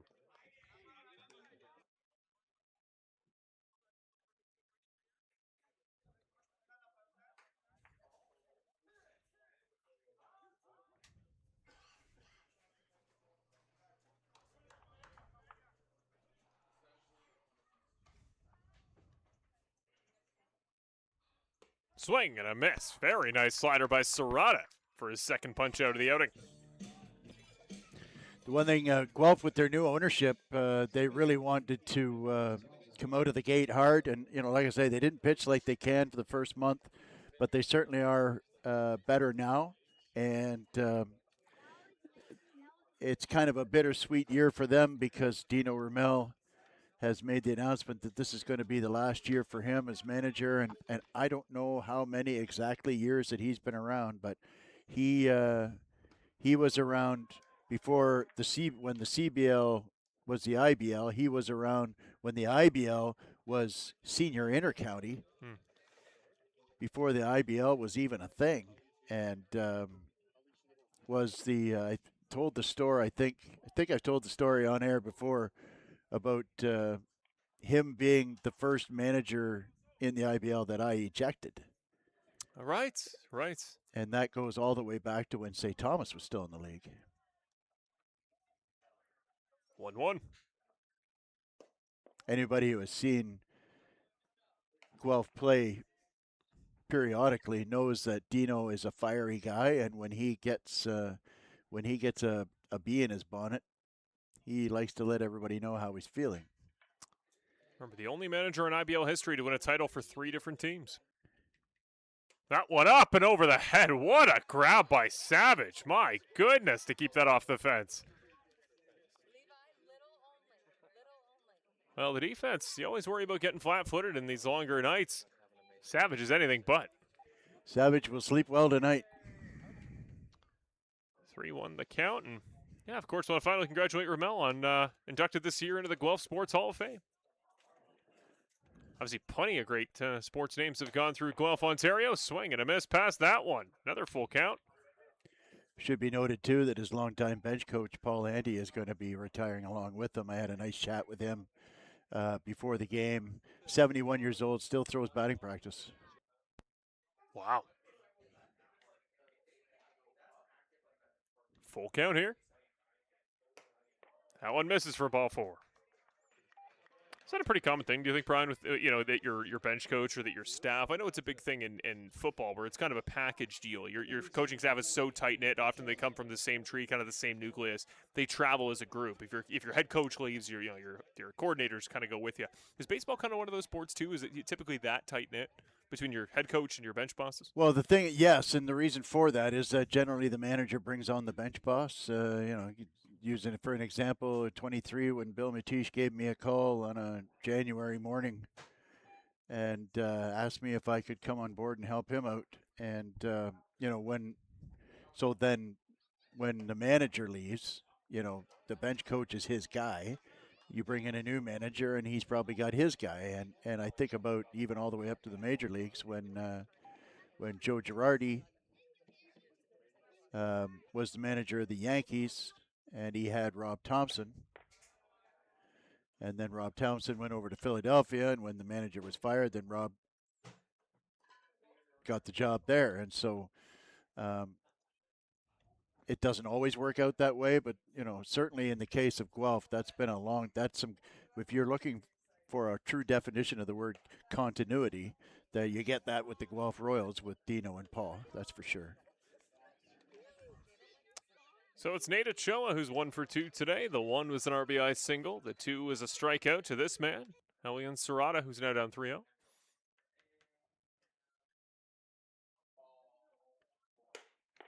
That one's high for ball 4. Ochoa for the free pass. 5th walk of the day. By the team, not by Ochoa. At this point, we got to get an ID on that dog. We got to figure out who that dog is at first base. Get him up in the booth. He is at the visitors' dugout or visitors' grandstand there. He might have come all the way from Guelph. We're going to go take a visit to Serrata here. There's been a couple arms warming up back and forth in the bullpen. We'll see if one's coming out here. Looks like one will be. That'll be the end of the night for Elian Serrata. New man coming in. I think it's Moran. Yeah, maybe not. Cato and Moran, back over he goes. Never mind. He was ready. He was jogging. He will not be needed yet. They're going to keep Serrata on. Must have been a miscommunication because he was coming out with some steam. He was ready to get warmed up. He looked like he was ready to go, yeah. You like that gumption, though. You like that he's ready to go. Well, he's an energetic young man. I had the pleasure of meeting him when he first arrived and, walked right up to me. Hi, I'm Kat. And I went, hi, who the heck are you? It was before I didn't even hear about the trade until Great PR there, Brian. Yeah, My goodness. I didn't even know who he was. And I went, oh, right, we just got you. Welcome. And so it was It was a nice meeting. He's a good young man. I like him. It's a great sentiment. Great introduction to the Hi, wrong guy. who are you? I had a guy on a sport talk show I watched yesterday. He was interviewing former Cleveland Browns quarterback Brian Hoyer, and he says to Brian Hoyer's face, as that one's up high for ball 3, he says to Brian Hoyer's face on an interview, the Cleveland Browns haven't had any good quarterbacks in their history, to a former Cleveland Browns quarterback. Stuff like that, I'm just like, as somebody who I do interviews, I do sport talk. One of these days I'm going to mess up, but I'm always like, man. Never want to say the wrong thing to the right. You can be right. The Cleveland Browns haven't had a good quarterback in their history, but Bernie Kosar. Well, Otto Graham, if you want to go back to the before color existed, not just on TV but in the world, I think. That one up in the air. Well, they finally kept Morrow in the park. They did. Should be playable. Over to the shortstop. Cantor will make the catch, freeze the runners, and Morrow's hot day doesn't come to an end. It just takes a pause. He slaps the glove. He's frustrated with that one. He was trying to achieve the bat trick there, I think.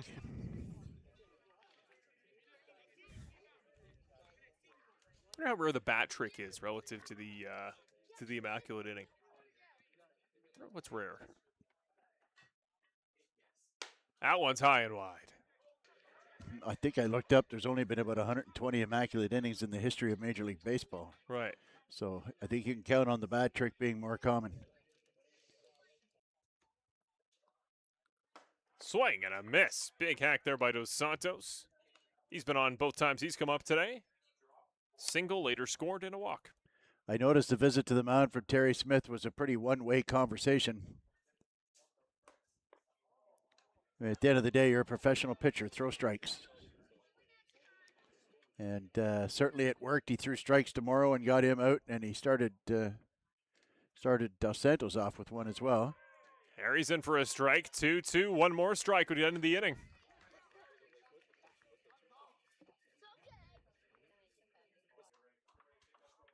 Once again, you think about how long Cush has had to sit here. Allen misses for ball 3. One more ball would now add a run for Guelph. Yeah, this is a really tough situation for Jacob Cush because he keeps sitting for 20 minutes between every inning.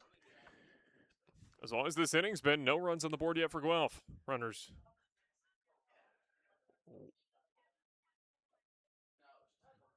I think they started to go right as the batter called time. Geraldo ran at second. He was all the way to third by the time they called that one off.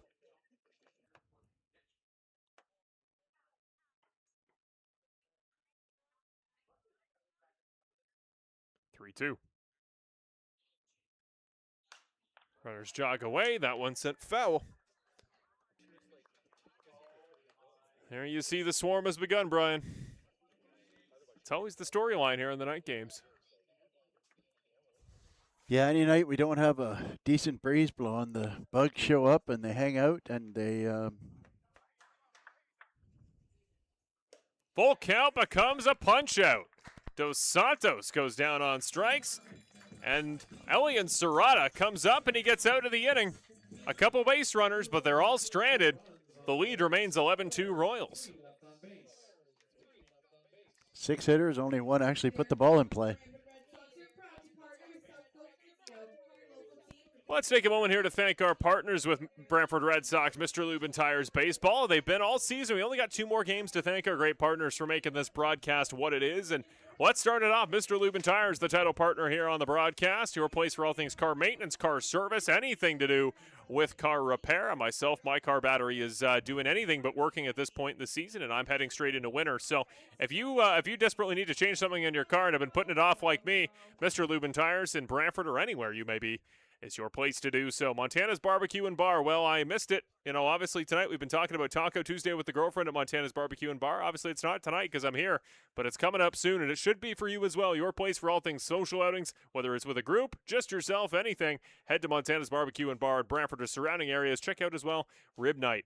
Really good quality ribs. Popeye Supplements, your place for all things supplements in terms of health, in terms of wellness, in terms of gains at the gym, whatever it may be. If you need a health and wellness product, Popeye Supplements is the place to do it with the lowest prices against their competitors. Finally, Terry Summerhays' team, on behalf of RE/MAX Realtors, we thank them for all they do, not just for our broadcast, but in the city of Brantford, helping families and people find the homes they need. Well, we are ready to get going here for the bottom of the third. Again, we talked about it. Cush, the long wait, the long pause, and he gets warmed up. He gets back and ready to go. You saw the door open a little bit there in that second inning, Brian, for the offense. Cush looked a little bit out of rhythm into that first couple at-bats of the inning. And that's going to be what it is today for the Red Sox. They know the bullpen's good. Your best opportunity to get runs off Cush might be if he starts to stumble, you got to put those runs up right away, because the next arm to come in and relieve him probably won't have any struggles, or many. Well, the time to get him is, early in the inning when he's had to sit and, might struggle a bit with his location. As we saw last inning when Savage led off the inning with a big home run.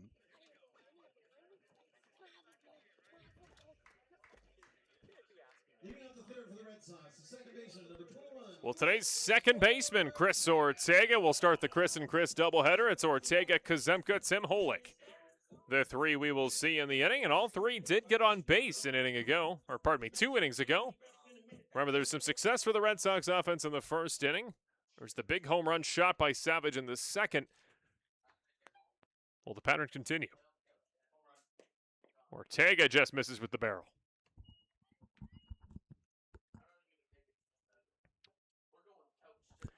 These are tough at-bats for these guys. They're professionals, and they have to approach it with the same kind of verve that they normally do, but they're definitely in swing mode.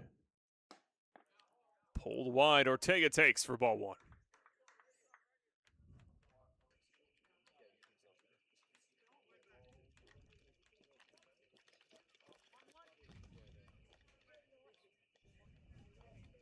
Cush is set. That one set foul off into the junior field, make it 1-2.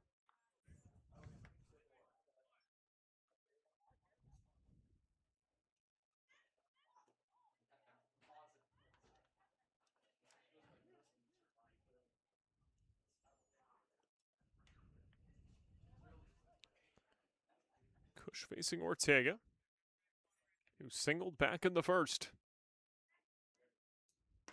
Strike 3 this time, though. Punch out for Cush. That's his 5th in the first 3 innings. And that's impressive after sitting as long as he sat there and then just coming out and dotting the I on a 1-2 count. Went right at Ortega, and it was the same kind of thing with, just made the mistake to Savage where he's throwing strikes, and I'm sure that's what his manager wants. It's like, don't worry about your numbers right now. Just throw strikes, make them put the ball in play, and put your defense to work. First pitch just outside, taken by Kazemka. Well, the Red Sox are on life support, but the defibrillator is up to bat. Kazemka has been out of this world in the month of August. And he started today with an RBI double. That one down Main Street for strike 1. A little bit more launch angle. That ball was out. He really stung that ball. If you're Kazemka, you kind of want to stay agnostic of what's going on here with the score. You just go, hey, no matter how we're doing, I've been red hot. Let's keep it going. That one off the dirt for ball 2.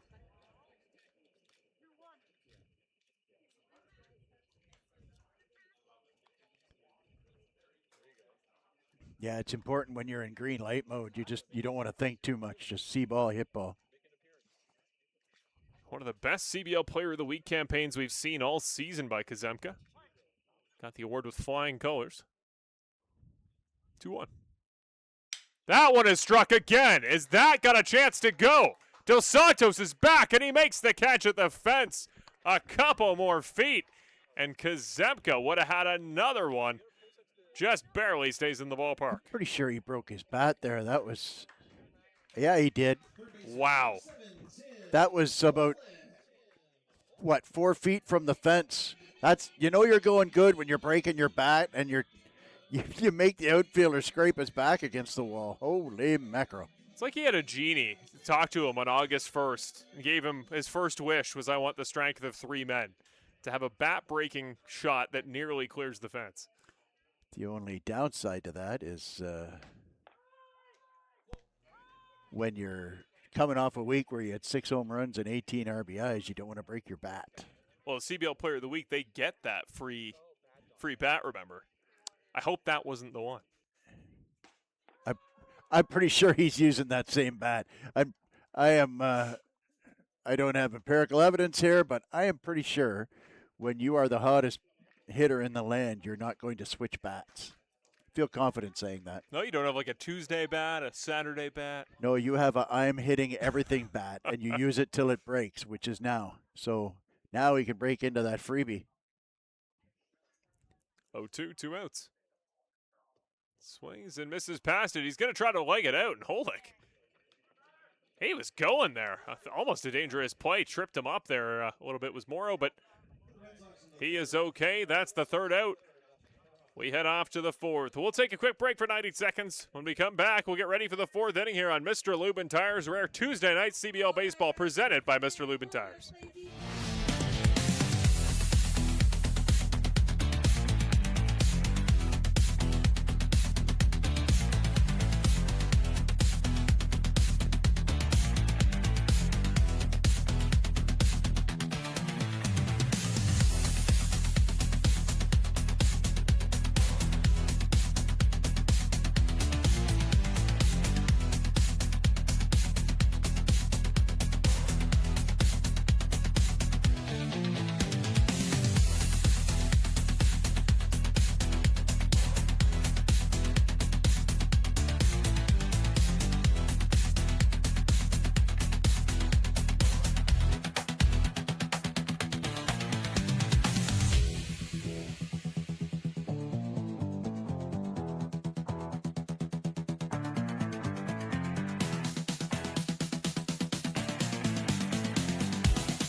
And welcome back to Mr. Lubin Tires, Brantford Red Sox baseball here on a rare Tuesday night. I almost want to say Sunday because we played so many Tuesday night baseball here.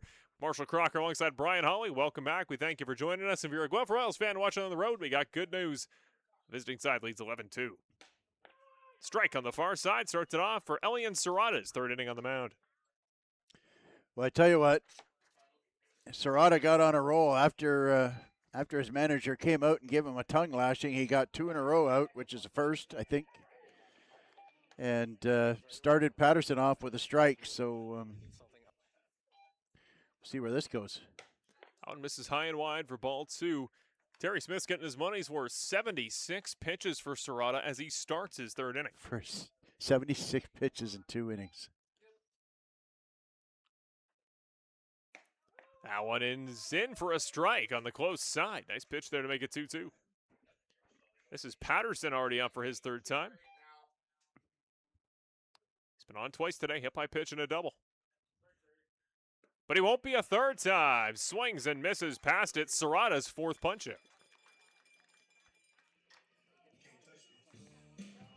Luca Boscarino. Speaking of getting your money's worth, he's already up to bat for the 4th time tonight. He's up every inning, it seems like. Single pop-up fielder's choice his day so far. Anthony Gilbert now on deck.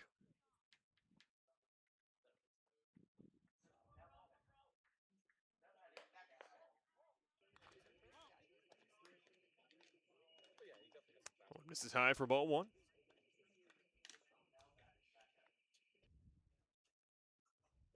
Ooh. They're going to say strike. It was a close checkup. It was a ball that was just out of the glove of Savage and rolled into the dirt. Weird play, but they'll rule it a strike.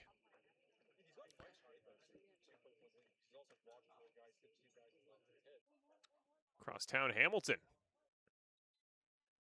Winning on the road against Welland. Bottom second inning. Now there's slider. Same result. Gets strike two there. Serrata making good pace through the inning. Must be a delay in Barrie. They've been in the bottom first for a while. I was just going to say the same thing. I wonder what's going on there. But look at Serrata. Like I said, right after the tongue lashing, he's retired 4 straight, and the last 3 by strikeout. Like a fine wine, he's only getting better the longer he stays in this ball game. Anthony Gilbert now tries to stop the fast-turning momentum that has suddenly put the Royals down a couple batters straight. Yanked a little bit wide.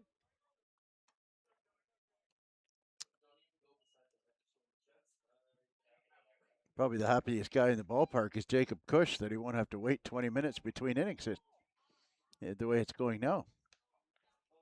Update to the score. It's actually 5-1 there. Top of the 5th in Welland. Hamilton leading 5-1. So the race between Guelph and Hamilton thickens. That one put right up Main Street. No chance for the infield. On with a single as Gilbert to break up the run of form for Serrata.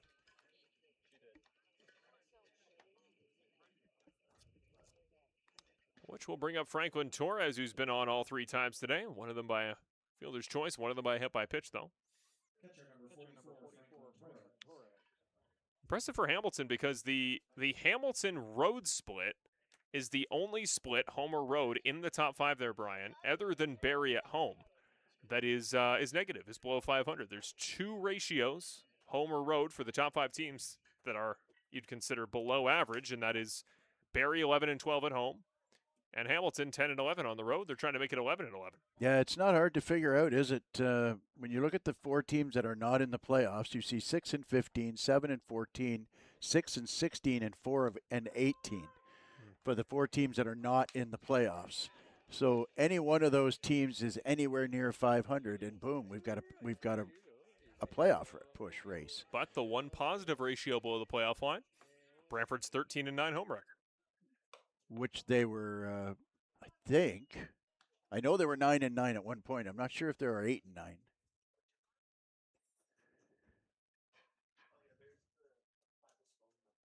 Two on the count. That one well inside and high on Torres, makes it 3-1. The other thing I find interesting is the run differential. You just keep an eye on it around the league. I don't know how much it always tells the story in the CBL, because obviously blowouts just become more blowouts when they're bad. But that one misses high. Torres going to walk. But it's a little bit of, you got to take it into account, because looking at the top 5 in the league, plus 128 the differential for London. Welland, who sits behind them, almost 200. They have scored more runs than they've allowed this season, because they've scored 407. 118 plus is Hamilton, and then Guelph plus 15 into tonight. So a big drop back. They're just above 0, and then plus 47 for Barrie. Brantford at one point in the season, we were down at negative 150. We've climbed all the way back to negative 66, but Chatham, funny enough, bottom of the league. They have a better differential and runs than the 2 teams ahead of them, but it feels like Chatham has kind of been the basement in the second half of the year. So, again, we talked about it on Sunday, Brian. Every team's ball games look a little bit different by the nature of Chatham scores pretty well. The ratio doesn't look too bad. But well, that lineup was as good as anybody's in the league at one point when you consider who they lost. And, we've gone over this before. They lost Gurney. They lost Barrett. They lost Morrison. Bakuda. They lost Green. And so they lost the whole meat of their order. They lost 1-2 hitter. They lost their 4 hitter. And, they were at or near the top of the standings for a lot of offensive categories. Well, Serrata gets the punch out. Second in a row swinging by Garrett Takamatsu. He gets out of his third inning of work. A very high pitch count, but a very, very high strikeout count. 6 Ks tonight for Serrata and his kind of, you could say, delayed start with how many pitches he threw there. Brian, again, it's picturesque to what you said before Serrata came in. The stuff is all there. The swing and miss is there. Just the consistency of command he's got to get a hold of. Well, and he certainly cleaned that up in that last inning there. I mean, obviously, it wasn't a terrible pitch that Gilbert hit up the middle. They were really playing him to pull, and he just kind of hit a 4-hopper through like up the middle through the box. Walked Torres, but otherwise around that struck out the side. So it's been a frustrating situation for him and for his manager, obviously, when you see the kind of stuff the kid has, and you just basically begging him to figure it out, to throw strikes, and not only throw strikes, but to at least be able to locate one side of the plate or the other, because the other side of it, as I mentioned 2 innings ago, he doesn't just miss, bouncing it or throwing at a guy's head. Sometimes he misses middle. And at this level, if you miss middle, you're going to get a sore neck. Well, there you see the out-of-town scores. All right, so the CBL app is just slow. There you see the accurate score for Barrie Chatham. 4-1 leads Barrie there on the road at Chatham-Kent. They're trying to get the road record evened up at 500. And a big game there for Hamilton. We'll introduce a new segment as this ball game goes on here, Brian. I'm gonna start testing you. We're gonna play out each inning, because you're the man who knows baseball, obviously former umpire, former bench coach, but you know the league quite well. You've been here involved. You've seen the playoffs for a number of years. You kind of know how things go when we get down to September. We're gonna simulate you picking a bracket as the ball game goes on. As my goodness, looks like the opening shot of a Twilight movie taking place on our first base camera there. That is. Stay off the moors. It's not safe to go out at night. You talked about that. What is it? What was it? Red clouds or red? What is it? Red sky at night, sailor's delight, or That's whatever? what it is. Yep. And now we've got like a Halloween moon there. That's. We're unfortunately not on YouTube tonight. Otherwise, I'd ask, what's your favorite night-related? Yeah, unfortunately, no chat tonight, which frankly would have made this game a little more interesting. I agree. So keep your thoughts to yourself, folks. We'll be back on Saturday. Hold that thought. Hold that. That one drops low. A bracket, yes. Yes, we'll go one game by one game. Let's say everything holds. Let's just pretend for the sake of it. If right? the season ended right now. It would be Hamilton in the 3, Guelph in the 4. Barrie in the 5. So it's Barrie at Guelph. That's right. That would be the play-in game. At Hastings Stadium, Guelph this season 15-7 at Hastings. Barrie 14-8 on the road. That's a great matchup. And that's the best road team in the league, I think, isn't it? Or one of the best road teams in the league. Tied with London, yep. Well, I mean, Lariano, Scorsia, who's going to throw there? Maybe Deans. Custodio is kind of a relief guy now. Yeah, so Deans they've modified into a middle reliever as well. That one fouled back. So probably Lariano. I would think, yeah. Depends how the season ended, but. Well, then who does Barrie pitch too? Well, you got to think it's Garces. I mean, Lariano 7-2, ERA of 4.18.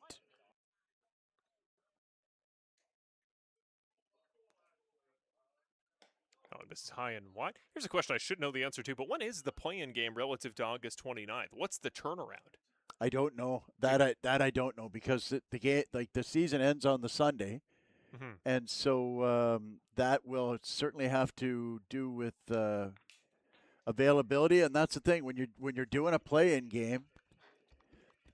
Another big reason to be in the top 3 is about setting your pitching. So if you're playing Sunday, and let's say you need a win to get out of the play-in game, and you lose that game, you probably burnt. Did he hit? He did. Oh, that was ball 4. That was ball 4, so the free pass to Savage. He's on for his second time in his second attempt. That right-handed batter's box has not been a safe place tonight. So Martinez comes up, trying to get the 9-run lead cut down a little bit. First time up, he got a single. So the 2 best bats the first time around. We'll see if they can do it again their second time around. The number I'm seeing, according to Google, is it would be August 30th. It would be the day after the final day of games. So you got to rest that starter in advance, which means you'll probably know who they're going to be because it's going to be whoever doesn't start the rest of the week. And it depends on the team too, because if you're talking about Hamilton, for example, it could be either Boone or Yan, and then you feel confident about going into a best of 7. So you will lose that starter probably earliest you would think would be game 3 for that starter to come back on at least, I want to say, 4 days rest. Which I think is fine because I think more incentive to the top regular season teams to avoid that play, and I think is good. That one's fouled back to make it 1-2. Just like the NFL, right? Playing the wild card game's a disadvantage because you can't rest your guys that extra week, which is what it should be. I think you should reward teams at the top. That's why this month of August, even for the teams out of the playoffs, doesn't feel important. For the guys in, like this game is huge for Guelph as big as it is for Hamilton. Absolutely. And everybody says the same thing. Everybody that's come to the ballpark here in Brantford is saying the same things. We want to get one of those top 3 spots. They appeal. So that we don't have to play the play-in game, so we can set our rotation the way we want it to go through a best of 7. And so, Hamilton, there's a formidable, obviously Welland looks great, London looks great, but of the other 3 teams, Hamilton would be a formidable challenge for any team, because if you're in a best of 7, probably certainly 4, maybe even 5 of those games are either Boone or Hector Yan. Yeah. No, you're right. I don't know if Owen Boone can still throw like he used to throw when he threw 3 games against us in a best of 5. Just every other. My goodness, it was crazy. He threw. We had to play a doubleheader because of rainouts. We had to play a doubleheader, and he threw a complete game and beat us in game 2 and in game 3, excuse me, and then came back and started game 4. It was crazy. Hearing Owen Boone stories in the CBL is like when you hear Barry Bonds stories from the early 2000s. Well, he threw, I forget the number now because it's been 3 years, but it was something ridiculous, like 389 pitches. That one is struck pretty well there off the bat. A wad out to right field. Back to the fencing. Just barely short of home run territory. Runner's going to come around. He's just going to leg it out. Savage coming home. Play at the plate. They got him. Not in time. A laser from the outfield. Boscorino gets it in time to the catcher. And the Red Sox will not cut the lead down, but it is a double for Watt.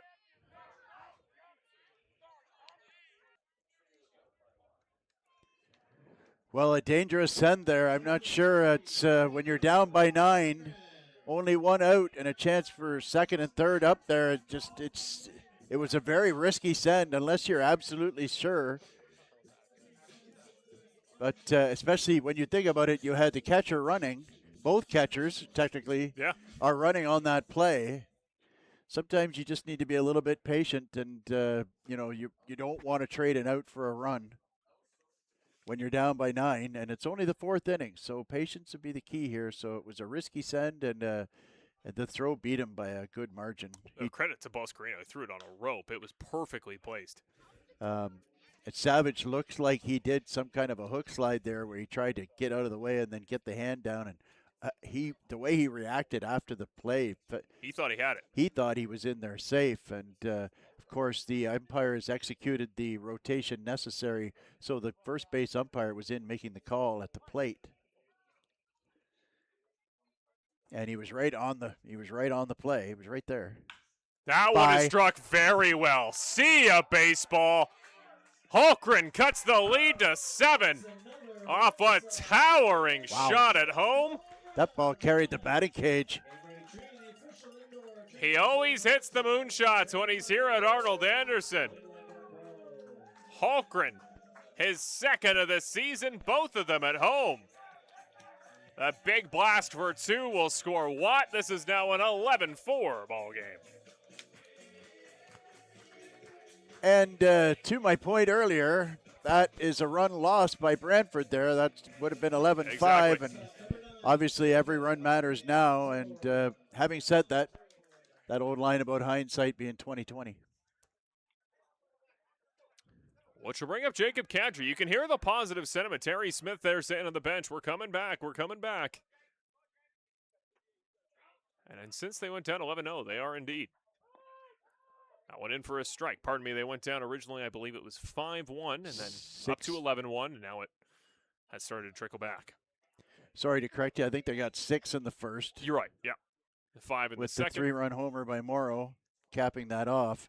And then think back to the first there, where they had 3 of their first guys got hits and then ran themselves out of an inning. Yeah. Where they could have ended up with 2 or 3 there. So, I mean, realistically, this could be an 11-7 or 11-8 ball game. Again, it's the term we used at the start of the game. Execution has been the best thing for the Red Sox in this win streak. It's not finding something they didn't have. It's not getting hot. It's Right, absolutely. And that's a great point. The fact that, people ask me, so what's been, Brantford's biggest problem over the course of the year? And I say, well, they didn't have a whole lot of starting pitching, but at the end of the day, they were getting into close games and they were finding ways to lose those games. And there's been you referenced that on Sunday night when you asked about their poor record in extra innings. I think they're 1-4. 1-5. 1-5. And again, execution. And, we heard the talk early in the season. If you remember, we were talking to the guys down on the field. It's like, we're having a practice. We're working on the little things, quote, unquote, the little things. But unfortunately, they're the one thing that never really showed up until this recent winning streak. And tonight is probably a pretty good example. Full count. Cantor keeps it alive with 2 outs.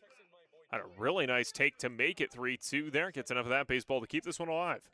Tonight's been a real good example of what they were doing earlier in the season to cost themselves wins. And so I feel like they could come back with a very similar lineup, maybe a little more depth in the starting pitching department, but they come back with the same batting order next year.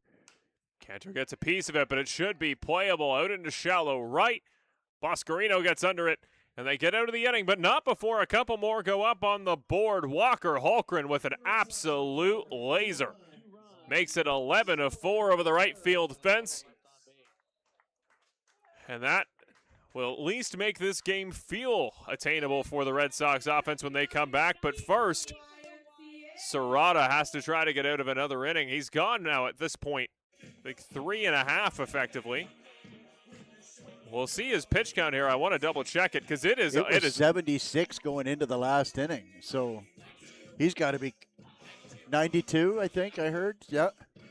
So, I mean, for a guy who hasn't been able to pitch more than 1 inning, for him to suddenly go out and throw 100 pitches. And frankly, at this point in the season, empty the tank, man. Empty the tank. Agreed. His longest outing of the season this season was when he was still back there in Kitchener. He went 5 innings and a loss to Hamilton. In that game, he faced 26 batters. How many has he faced tonight?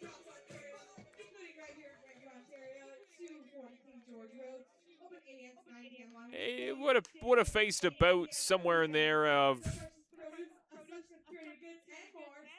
20, almost 27. He's nearly gone through 3 times, so nearing his high water mark for the season. It'll be Geraldo, Ochoa, and Morrow, provided there are no subs.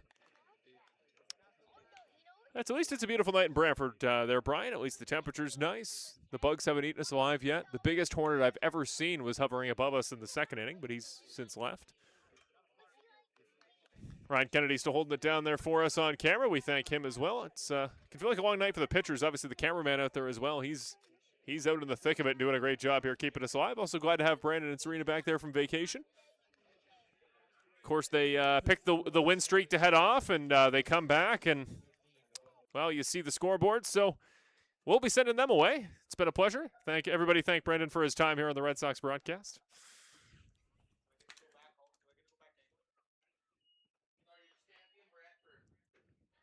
Well, something sure seemed to click for Serrata in that last inning. We'll see if he's able to maintain that level of control that he achieved in the fourth. That one is set foul. A little bit behind it is Geraldo, who's been on twice today. Once with a single, once with a walk. Just nice to see him get ahead of hitters, man. I tell you. Very happy for this young man. I know he's been very frustrated. A 1. Becomes 0-2. That one is put in play, though. Off the ground. Serrata going to throw it himself. Just off the bag. Well off the bag. Rolls its way out into right. Black is there in time. The runner runs through the base. Get a tag on that runner, just in case. He does. And no place is the first I thought he might have kind of leaned towards second base there, which make him ineligible out. Cassidy Watt's the kind of guy, even though he's a typical catcher, he knows to make the tag there. So 15 and 15 together now on first base. The man for Guelph there is Geraldo. But how many piddly little soft infield hits is that for Guelph tonight? That is, it's not all been about bad pitching and bad defense. The Royals have had some real bleeders and a couple of very fortuitous bounces from the first inning that really seem to take the steam out of this Brantford team. Up high is ball 1 to Nate Ochoa. 1 for 2. RBI single and a walk.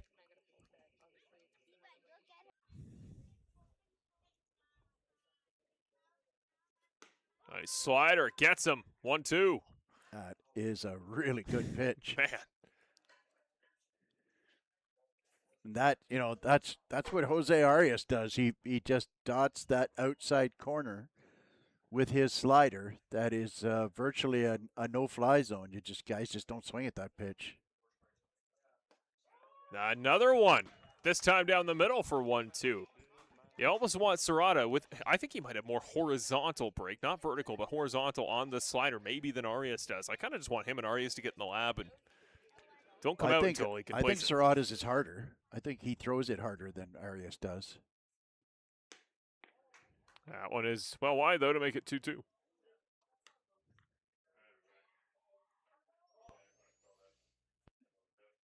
But I see your point, though. I'd like to see him throw a slider for a strike and maybe get a ground ball, maybe roll up a double play here. 2-2.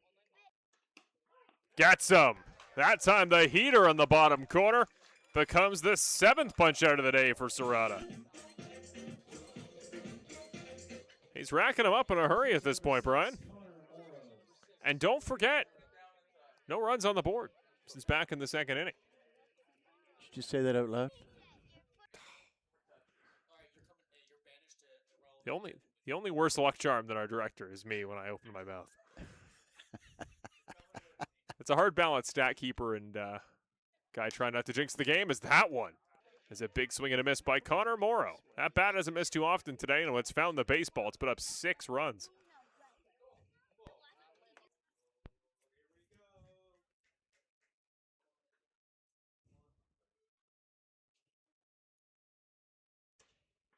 Another slider gets him for strike 2. And that was Serrata's 100th pitch. And when you saw the first 20 or so, you certainly never thought he'd get to this point, did you? No. He just needed 80 more warm-up pitches. Almost. Bit of a slow starter. That's right. That's right.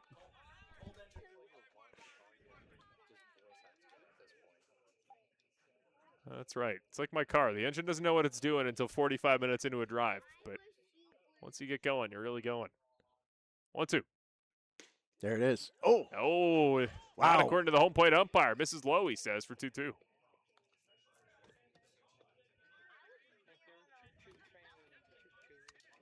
This will be the 103rd pitch. Serrata facing Morrow.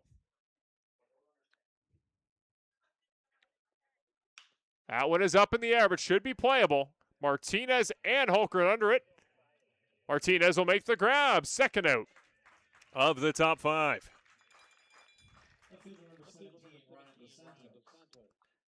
Which will bring up Ryan Dos Santos. Single, came home for a run. He walked, and then he struck out swinging in the 3rd.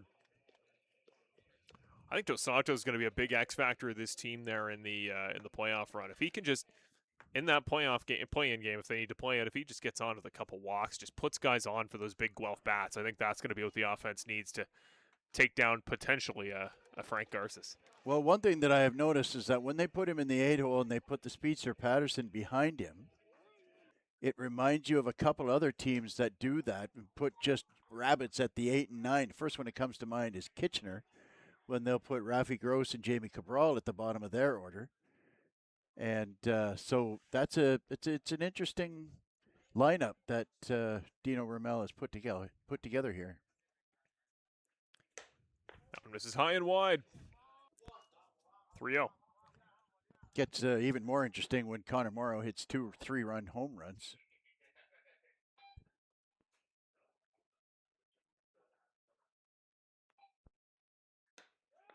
Gets the call on the far side. Stays alive at 3-1.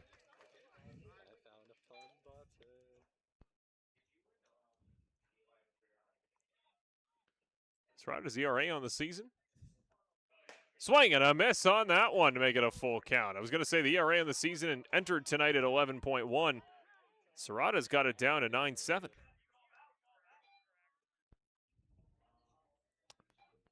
Serrata's punched out 8 twice this season. One more strike would tie it. Runner goes, misses high and wide. Instead, it's a free pass.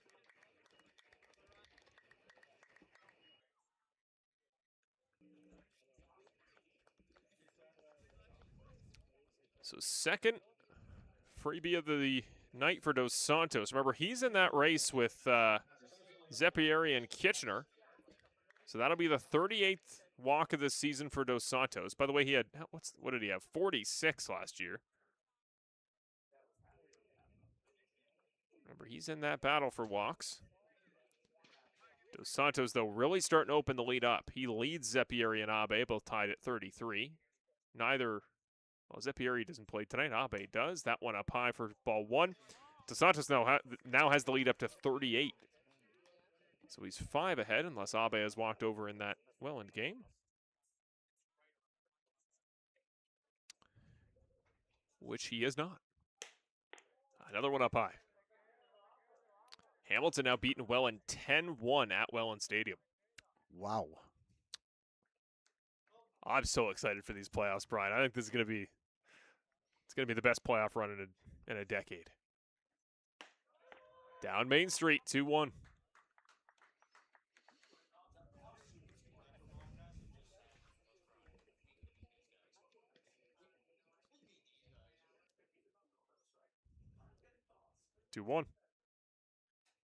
And that one off the back fence. That'll advance 2 on the wild pitch. He's up close to 110 pitches here now, and I know that Terry Smith wants him to get through this inning, but you just scored a couple of runs, got yourself into the same kind of area code as Guelph, and it'd be a real shame to take, sometimes you just want to pull a guy because he's had a positive outing and you want to leave on a positive note. It's a good point. I just don't want to see him give up 3 or 4 runs here and just kind of kablam everything that's happened. And, this would be a good time for somebody to come out and talk to him and just give him a little blow, give him a little breather. He's over 100 pitches. He's facing his 6th batter of the inning, and this is a time where you just want to go out and just say, okay, man, breathe, relax, get your breath, and start this guy off with a strike. You saw there Patterson, as soon as he took the free pass, it looked like he got a bug or something in his eye. He had to call for a moment. I think he got a bug in his eye, yeah, like on the run up to first base maybe. Given the quantity of them, I confirmed it was a bug by our cameraman. Yeah, I don't know how it doesn't happen every trip to first base, given how many there are. Yanks that one. What a glove by Savage to keep a run off the board.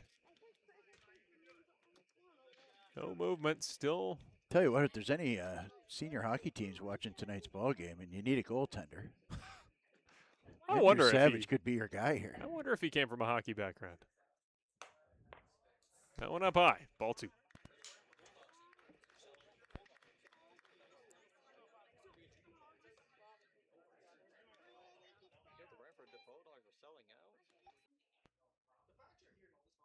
3-0, another grab.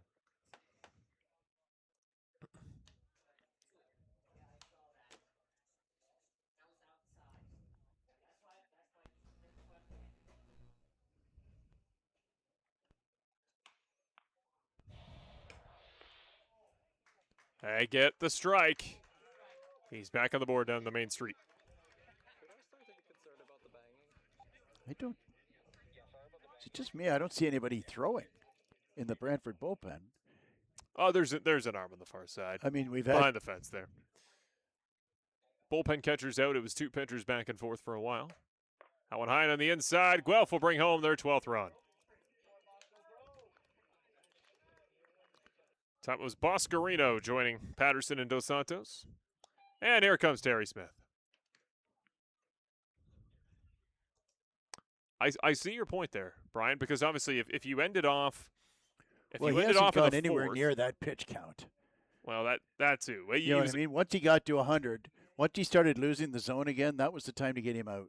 But even to your point, a trio of strikeouts, you only put one on in the 4th inning, right? He'd come out of the ballgame at that time. You go, all right, a little bit shaky at the start. Most of the runs are off the bat of Morrow in that one shot. You know, you take away some positives. That extra inning going on a sad note. Some claps, though, from the Brantford faithful for Serrata. Is that Moran, I think? Yep, that is Moran. Cattle and Moran going to come in to pitch with the bases juiced, 2 outs in the top of the 5th. 1 out short of halfway through the ball game. Well, you know, you had him ready, and Dos Santos and Patterson both left-handed hitters. Might have been the time to make your move before he gave up another run.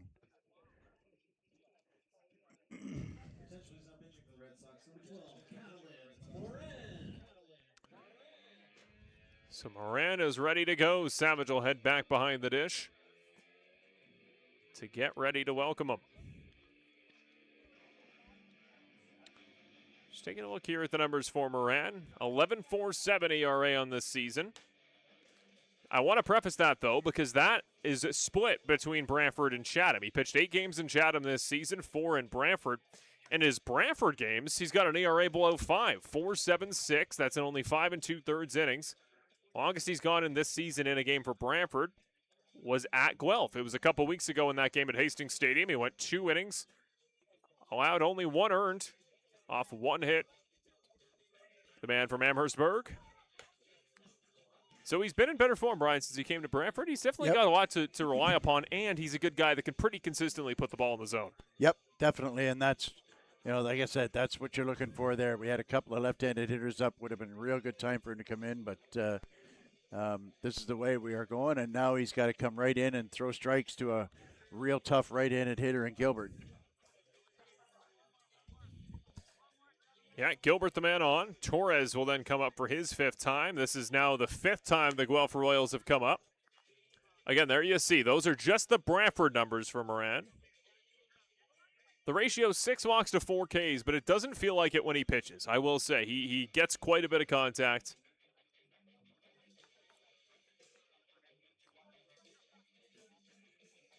Such is the nature, like when you look at a guy like Serrata, such is the nature when you have a guy with that kind of stuff. Guys don't really like to swing at that stuff, you know what I mean? Like the hard slider, they don't want to swing at that. They want a fastball. So if you're able to dot the eye with that slider, man, it just makes you absolutely no fun at all to face. He's got a great future if he ever locks down that control. Up in the air. That one should be playable and right. Black ranging forward. Gets to it in time. Makes the grab. They are out of the top of the 5th.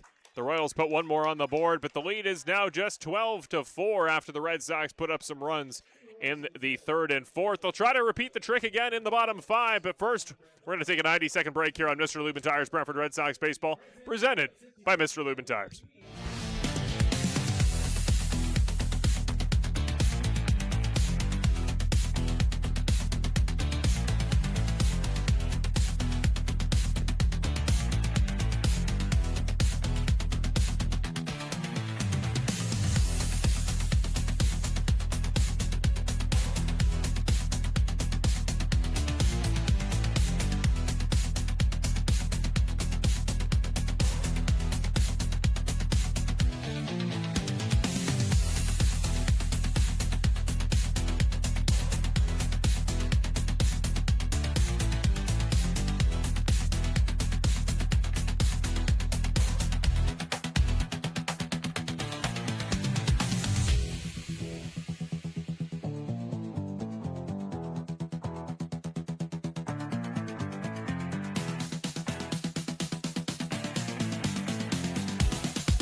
Leading out the fifth for the Red Sox, the right fielder, number 4, Brody Black.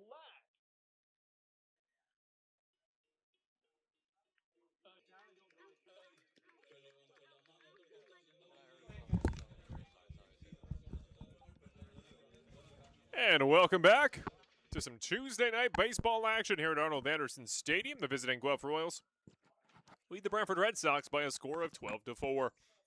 Marshall Crocker joined alongside me, Brian Hawley. Watches the first pitch, nearly hits the batter on the inside.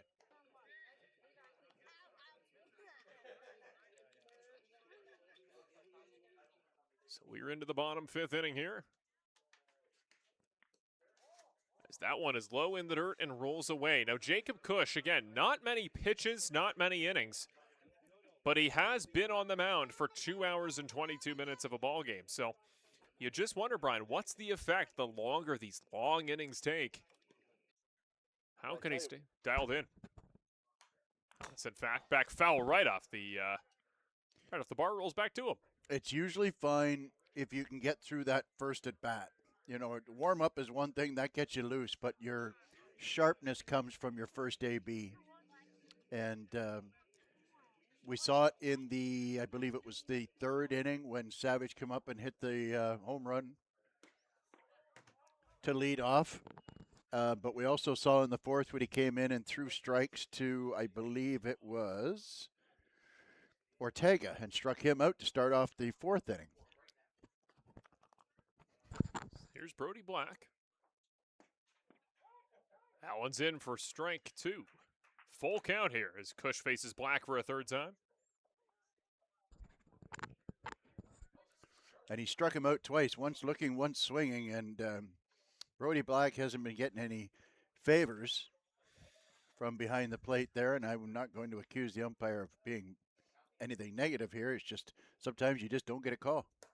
Swing and a miss on that one. That's a trio of Cush off of Black, another K. One away from the golden sombrero. Which will bring up Chris Ortega, who did strike out looking his last time up, but he did have a single that he later scored on back in the first inning. He was the RBI in the Christian Kazemka RBI double that he started the ball game off with.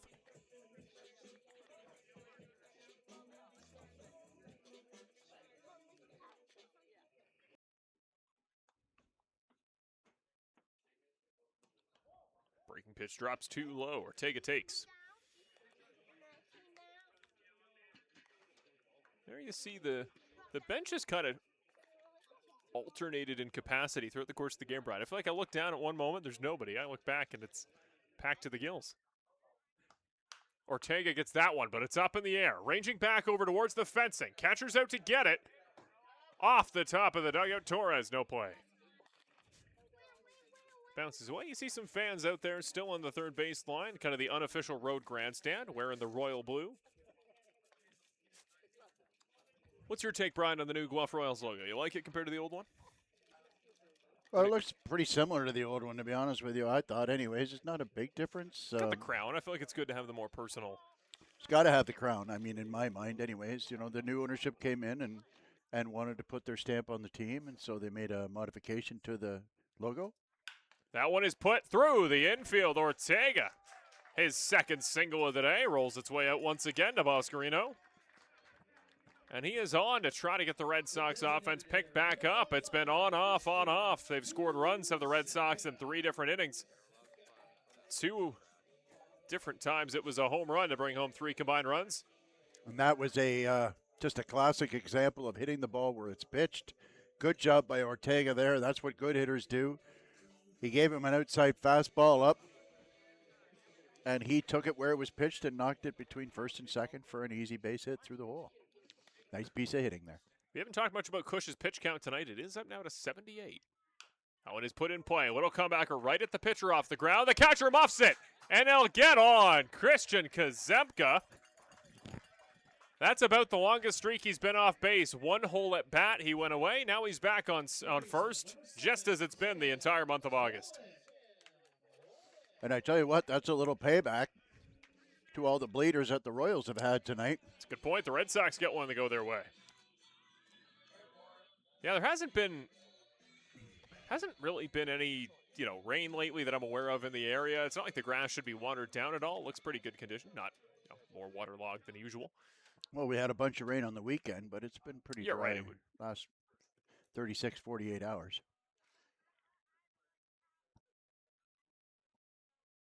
First pitch to Holick, he puts way up in the air. Oh, and Holick is disgusted.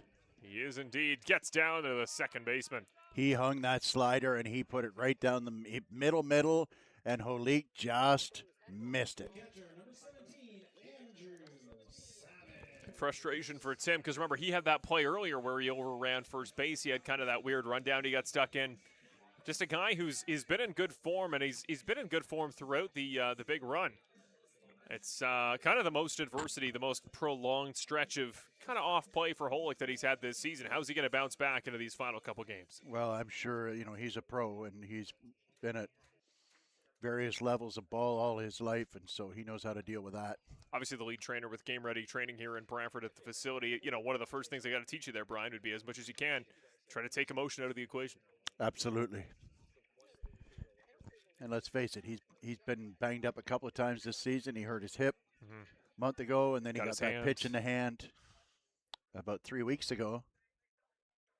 That one is up over our heads and a fouled ball, 0-2. But that one was just about getting your pitch and not doing with it what you want to do with it. And, Tim Holick's a good enough hitter that we know that generally he punishes mistakes, as a lot of the hitters do in this lineup. We'll see if Savage can barrel something up here and get that run back that Guelph scored last inning. That one is put in play up through the infield. Is it another run for Brantford? Coming around is Ortega to try to score. Close play at home. Not close enough. Ortega scores off the bat of Savage. One All-Star helps another. And Brantford's cut the lead back to 7. What a day for Andrew Savage, early Brian's Popeyes Player of the Game contender. Homer, just a solo shot, but a walk and then another RBI single. Yeah, on base 3 times. And again, just like what happened with the Ortega hit, he's got 2 strikes on him, gets a pitch up and out over the plate, hits it where it's pitched through the hole. And good base running by Ortega. With 2 outs, you don't need to hesitate. You're going with. That's the nice thing about with 2 strikes. We talk to base runners all the time. 2 out, 2 strikes. You're taking off on a swing. You're not waiting for a hit. As soon as you see that the batter is going to swing, you're taking off, and that extra step helped Ortega at the end of the play there at the plate make sure he was safe. And for the first time tonight, we've got action in the bullpen that doesn't involve the starting pitcher. See if we can put a name to the face there. Well, that'll bring up Francisco Martinez with runners now on first and second. That one up. Once again, fouled. A little bit late on that one. Jacob the Bat Boy was all the way over at the first base camera. He's now run back to the Brantford dugout. That is Marek Deska up now. Deska's a good arm. Saw a little bit of him at Hastings a couple weeks ago. The 41-year-old.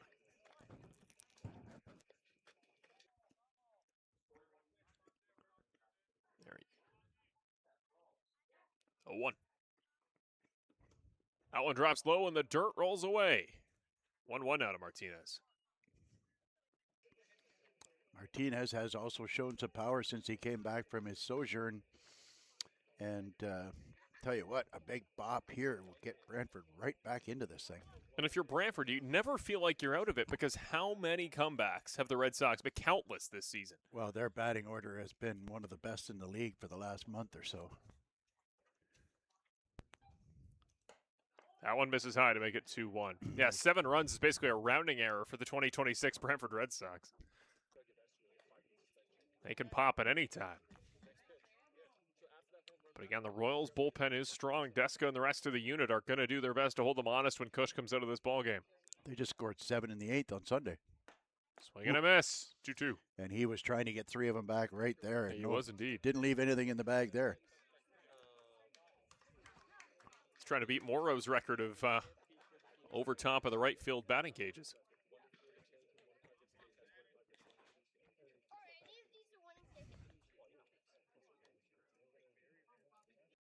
2-2.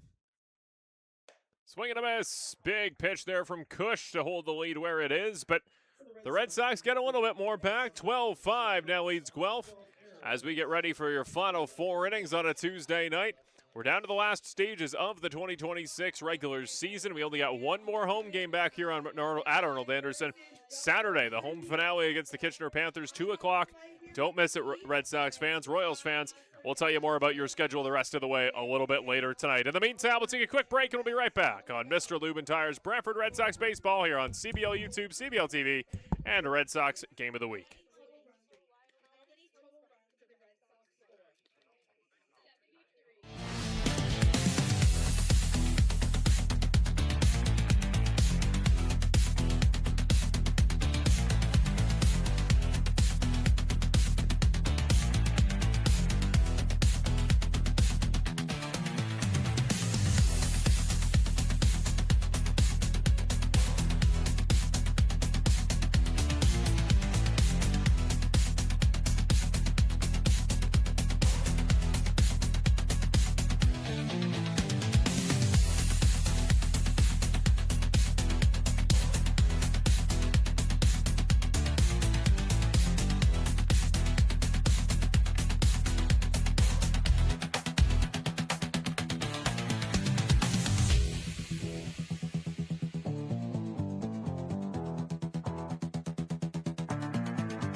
And welcome back to Mr. Lubin Tire's Brantford Red Sox Baseball. Get ready for the top of the 6th.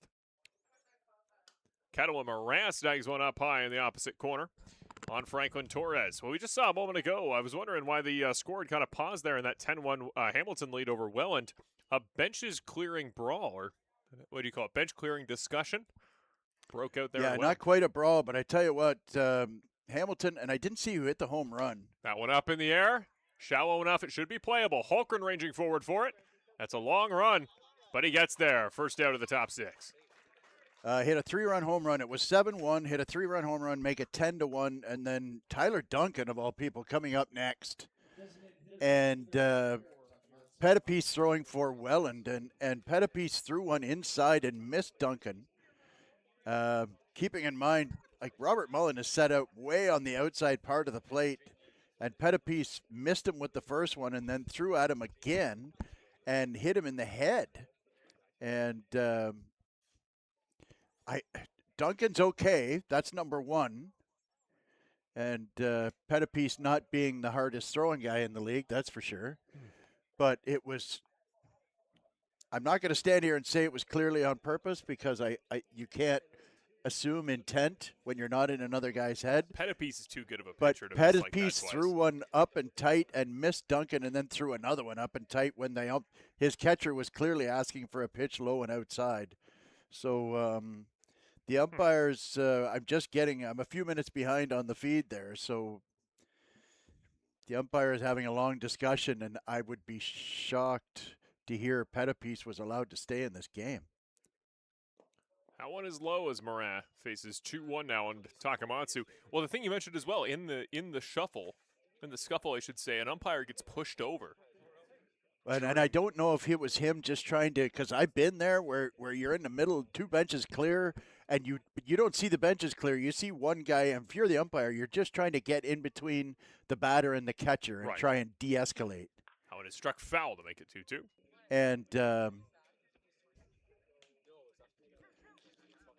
And then I can recall one time in Stratford, I was doing a U22 game, and there was a nasty collision at the plate, and I got in between the runner and the catcher. Meanwhile, both benches had emptied, and my partner grabbed me by the scruff of the neck and yanked me out because they had an absolute Donnybrook go on, as under 22 teams will do on occasion, frankly. Or they're a little more emotional, a little more aggressive. Is that one misses A little outside? less toleration, a little less restraint, I guess is the word I'm looking for. Well, I think, too, in that case, Duncan's a guy you protect for Hamilton, right? Like that sends more of a message. Yeah, that's a former MVP, and, it doesn't matter who. You hit somebody in the head after throwing high and tight to him on the previous pitch. And obviously we're focusing on our game. We're getting paid to do this game, not to do that one, but we're keeping an eye on that one, too. But I have yet to see if Pettipies has been thrown out of that game. It is definitely a league issue, and the good news is that Tyler Duncan seems to be okay. He's standing out on first base. So Moran now faces a full count here against Garrett Takamatsu, who's been punched out his last 2 times. Nearly 3 times, but he gets a piece of it. Cassidy Watt ranging out at the first base fence. He's under it. He grabs it. That's the second out of the top of the 6th.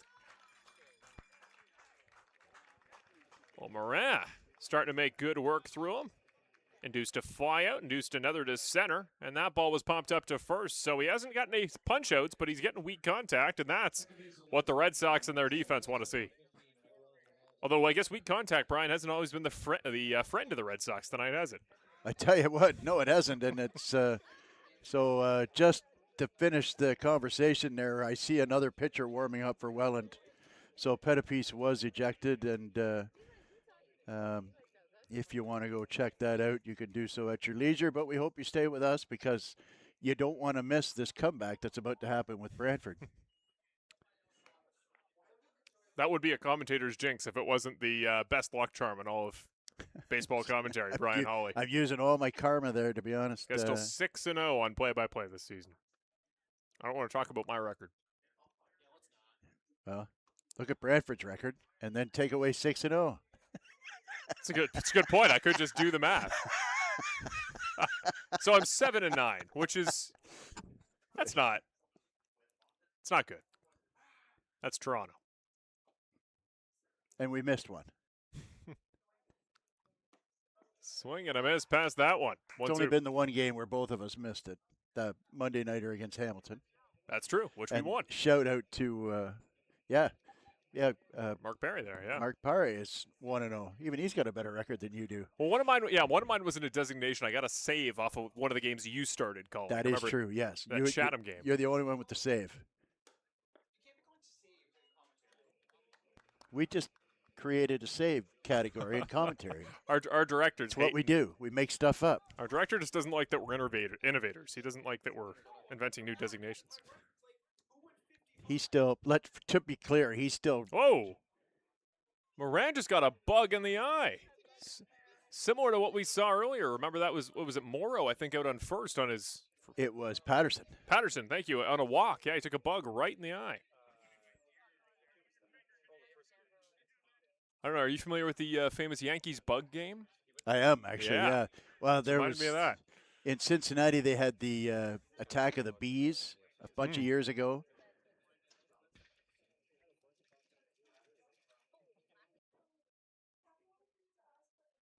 That is struck very well. Lined low enough. It should get down. Guelph gets out of what has been a very troublesome couple innings with another hit.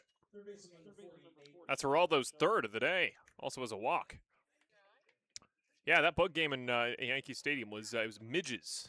I don't know, midges. They're a northeastern thing. Anyways, famously they use bug spray, but bug spray I believe doesn't work on midges due to something to do with their sensors. Anyways, it just creates more moisture, and all midges want is moisture because they live in lakes. So what they were just doing is they were dousing themselves with "put more bugs on me" juice, and hence the famous. May as well put barbecue sauce on. That's right.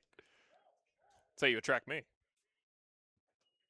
I'll keep that in mind. It's for all you ladies out there. I'm happily taken, but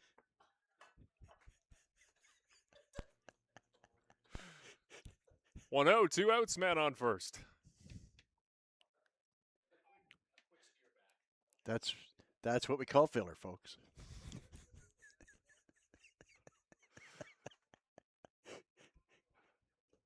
Oh, That check one that. in the dirt, Oh, but they're going to check the swing. He did go around. It was a pretty defined swing motion by Ochoa, and he couldn't check up.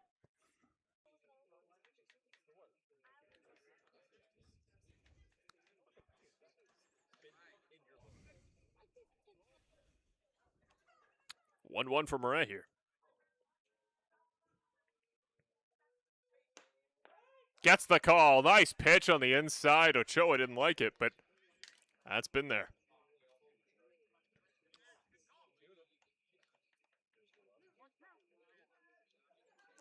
Ochoa's a guy that sits up pretty far inside. He gets that front elbow out of fair ways. Makes pitches look closer inside than they are. Too low, ball 2, but a nice pitch again by Murray. He's not giving anything out over the heart of the plate for Ochoa to get his hands on. He does have a walk and a single earlier today.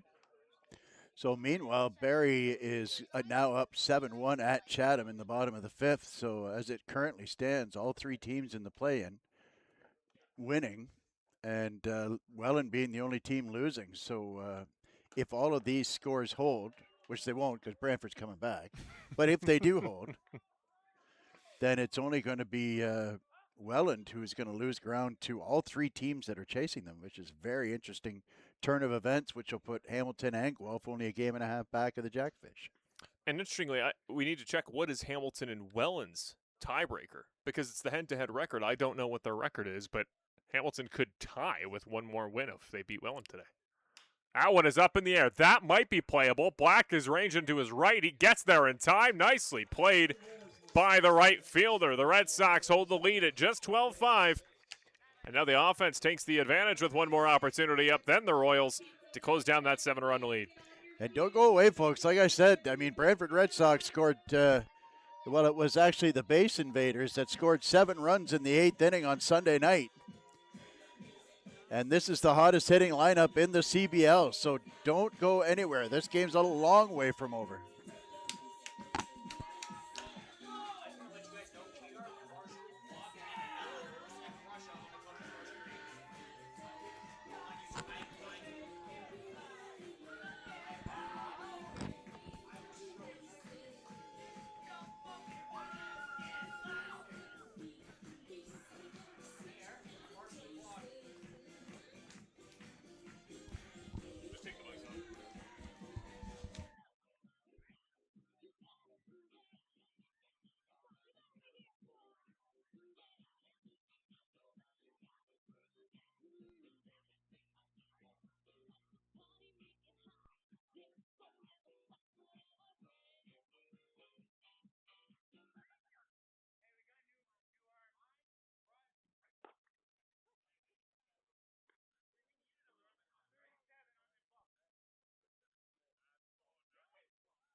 Attention, please. Now pitching for the Royals, number 37, Merrick Deska.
Watch your feet.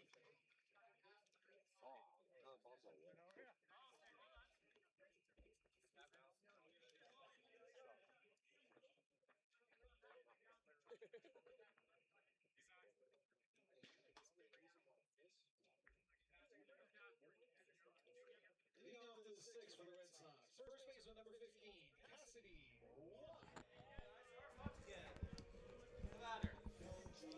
Well, a pair of new faces as you rejoin us here in the bottom of the sixth inning. Hi, everybody. Marshall Crocker alongside Brian Hawley. Welcome back to Guelph Royals and Brantford Red Sox baseball. Right here on a rare Tuesday night in the final week of the CBL season. Two new faces here for Guelph we'll introduce you to. The first one just delivered the pitch that is sent foul. That's Marek Deska now on the mound. Pitching in relief. And out there on first base now is number 35, Liam Wilson, a gentleman you are well familiar with, Brian. He's a good friend. I tell you what, he played for me in 23 in Kitchener. He was our first baseman. I can tell you that Liam Wilson went 2 consecutive years playing first base without making an error. And he made a formidable pairing with Raul Gonzalez. After you had to deal with Blake Jacklin and Andy Leader, you got Raul Gonzalez and Liam Wilson at the 3 and 4, which would explain why we were the number 1 offensive team that season and finished second place.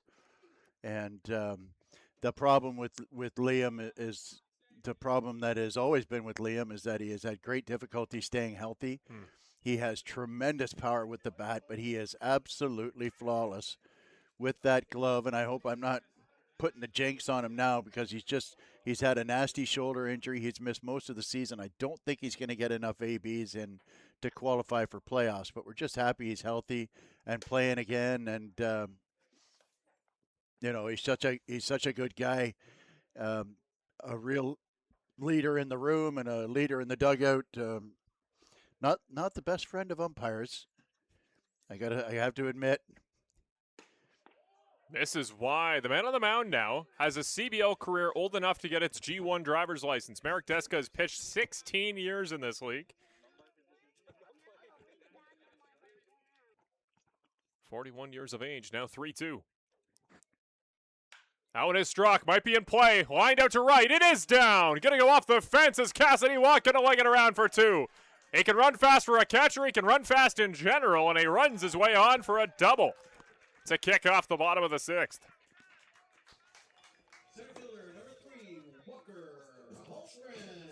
Well, another case of hitting the ball where it's pitched. He pitched them low and outside.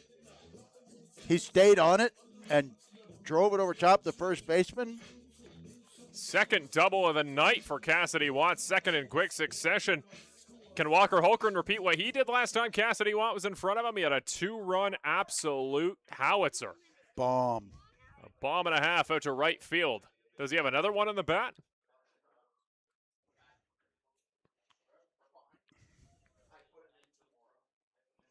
That one is broken, the bat, but it is put in play. Out to second base. It'll advance the runner, but Holgren will not get on. Just the broken wood there. You heard it pretty clearly. Took all the pop out of that shot. Absolutely, yeah. It was a good pitch there by Deska. He got it in on his hands.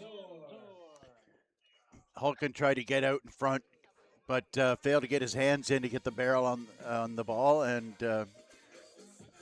it's the true definition of a rollover. Every run matters at this stage of the game, though, so Cantor's got to do everything he can to drive in this run to get it to 6. It's the leadoff man for the Brantford Red Sox. Jacob Cantor back up for his 4th time.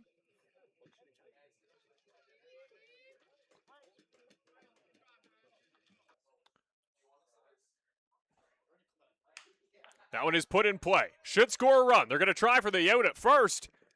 Closely run, but they do get him in time. Cantor, though, puts a ball in play to the left side that will score a run for the Red Sox. Coming around is Cassidy Watt to bring the lead to just 12-6. Well, and there's a prime example of exactly what I was talking about a moment ago. Gilbert throws one in the dirt, and the flawless glove of Liam Wilson picks it out. Very nice job there of picking that ball. For a guy who has not played a game of baseball since the 2nd week of May or something like that. He's been out forever. That one is put in play past the shortstop. Brody Black is now on. He will avoid the golden sombrero. And he gets his first hit of the day to join the party. Yeah, no one was happier to see the end of Jacob Cush than Brody Black, that's for sure. Second baseman, number 21, Chris. I was going to espouse for Jacob Cantor a nice streak. I just realized looking at his game logs there, Cantor has been on base, not always a hitting streak, but he's been on base in the last 30 games heading into today. The a 30-game on-base streak. That is right. The last Wow. time he didn't was against the Guelph Royals in this ballpark. Huh. So there you go, Jacob. Talking about making yourself productive, and obviously for a guy that gets on base that often, the fact he's a great stolen base threat is even better. That one is yanked well wide. Base runner's going to go. Brody Black was always a threat to steal, but they don't come much easier than the wild pitch. Gets him, more importantly, gets him into scoring position. Every run is worth its weight in gold here. And one thing that we've seen during this winning streak is a lot of clutch two-out hits by these Brantford Red Sox. And here's one of the best RBI guys in this league with an opportunity to drive this run in and get it to 12-7. Well, what was it, 7 outs there, Brian, in that game on Sunday? All of them with 2 outs on the board. 7 runs, 2 out and nobody on, and they scored 7 runs. Now, they did get the benefit of 2 Barry infield errors. But they also had 4 hits and a walk to go with those. 2-0 becomes 2-1. Teska gets one in there. And of course, there was the fateful play at second base, and the hit was bobbled and trying to make up for that with a hard throw to first and threw it away, and that's when the go-ahead run scored. That one is put foul. Yeah, Very hard hit. I just love that. He throws him an outside fastball, and Ortega says, "Yeah, okay, I'll hit it this way," and he hit it. He stung it to the right side, unable to keep it fair, obviously, but. Well, he's a tall guy with long wingspan. Sometimes those are the best hit balls that far off the plate. Well, and that's the thing that a lot of young players don't understand is that you can hit the ball just as far the other way as you do when you put on your pull side if you let the ball travel. That one is yanked. Nicely grabbed there by the catcher, Torres. Yeah, he doesn't mind swinging far off the plate. There's a reason his walk-up song last year was The Great Big X, the Plug's the largest. He is, in fact, the biggest, the largest.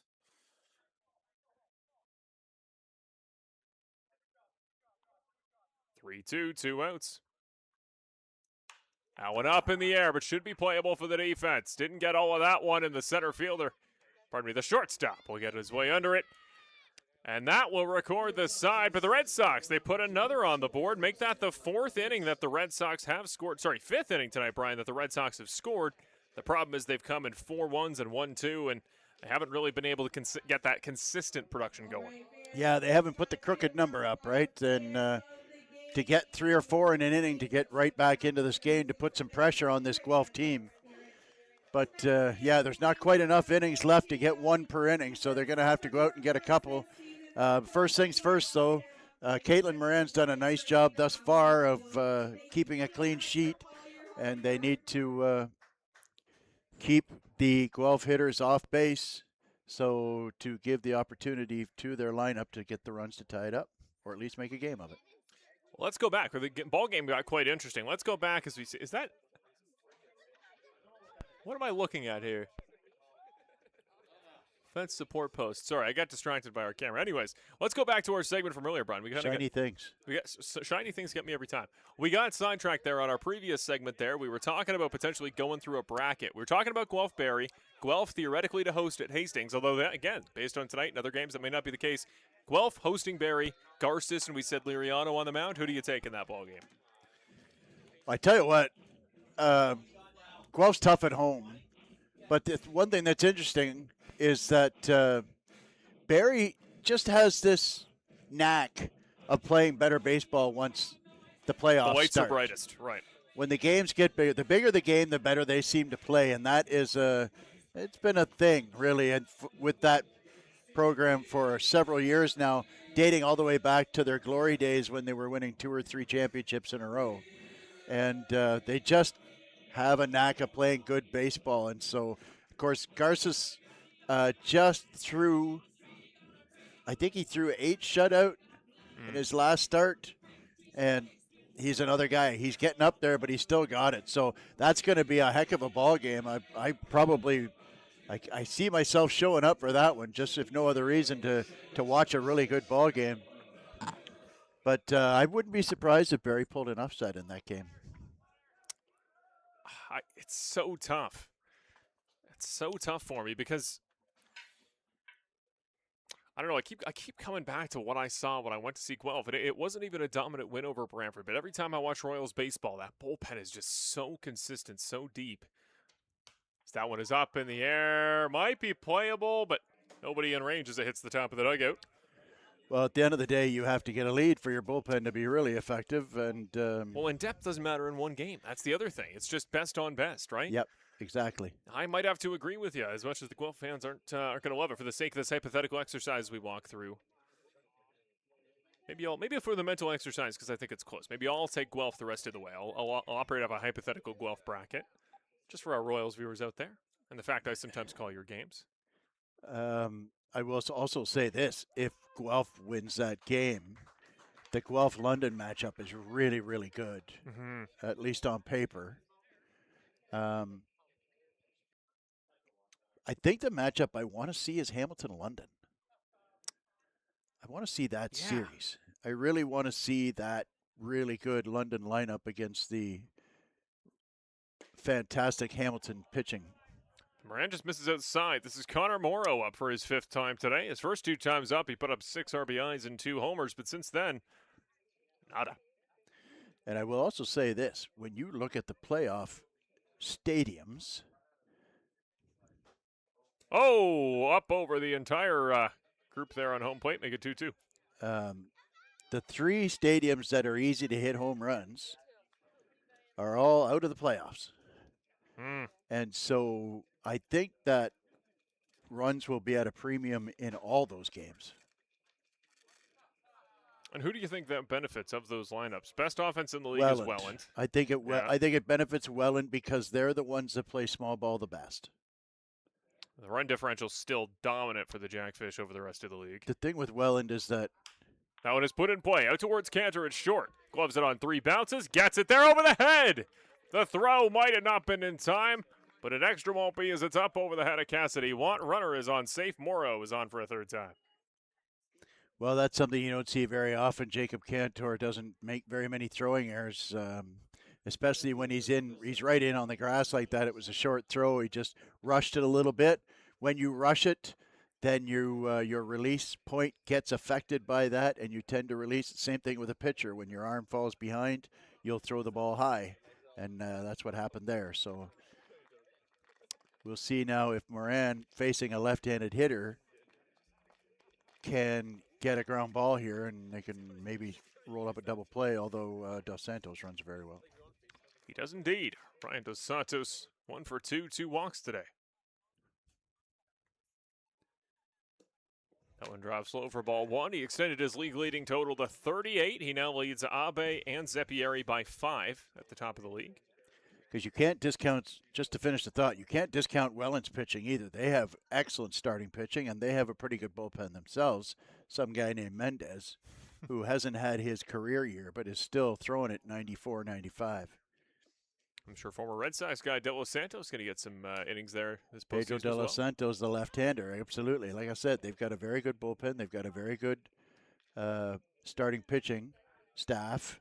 And, the thing about Welland is that they get a single, they walk, they steal second, they score from second on a single. So, I mean, they are probably the best in the league at manufacturing the runs. Hamilton's got home run hitters. London's got home run hitters. Guelph's got some home run hitters. Good speed at the bottom of Guelph's lineup. And, of course, Barrie has a formidable batting order as well. But it's Welland that generally, in a tight game, they're the ones that can manufacture the runs. That one put up through the gap between first and second. Morrow's going to stop at second. He almost steps too far off the bag. Throw's not in time. Single for Dos Santos, second of the day. So theoretically, in that world, it would be London-Barrie if Barrie were to win the play-in. Welland-Hamilton, of course, that Welland-Hamilton game going on, some tension there. Hamilton's winning big, but I think for Welland, you got to think Welland of any team, maybe even including Guelph, but in that hypothetical, I think Welland wants to draw the Cardinals more than they want to draw London or Barrie, and I think it's just because you're going to face a good starter anywhere. I think we can agree the best starters in the playoffs might be for the Cardinals, but I think they just feel like they can maybe handle their offense a little better. I say that as Hamilton is leading big tonight, but I don't know. I think Welland wants Hamilton more than London or Barrie just based on recent playoff success and the idea that, like, we think we're going to be risers come the postseason. We think they'll be as well. The other thing, too, I think is an interesting point is that, remember, these are best of sevens in the second round, and it's going to test your pitching depth. And so once you get through the Yans and the Boones and you get deeper into the pitching staff, the offenses tend to score more runs. And so if you're Hamilton, for example, and you get a split with Boone and Yan, and you're starting to get your depth tested, then a team like Welland can really chew on that depth if they're not throwing well. The other thing, too, is that if you just have one of those starters, and there's so many, anybody from Travis Keys to Payano to Abram to Garces, all those, with so many good starters in this league. If they don't throw well, then these are batting orders that are going to light them up. The one.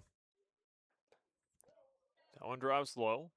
Patterson's going to kill time. He's up for his 5th time today. He's been on 3 times. A double, an HBP, and a walk.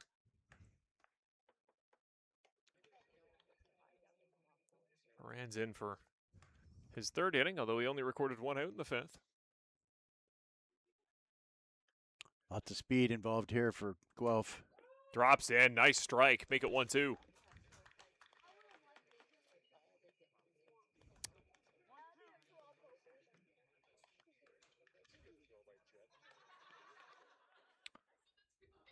My gut in that bracket has told me London Welland, I guess, all season, which isn't exactly a contrarian opinion, but it is the way that it's looking to shape up in the standings.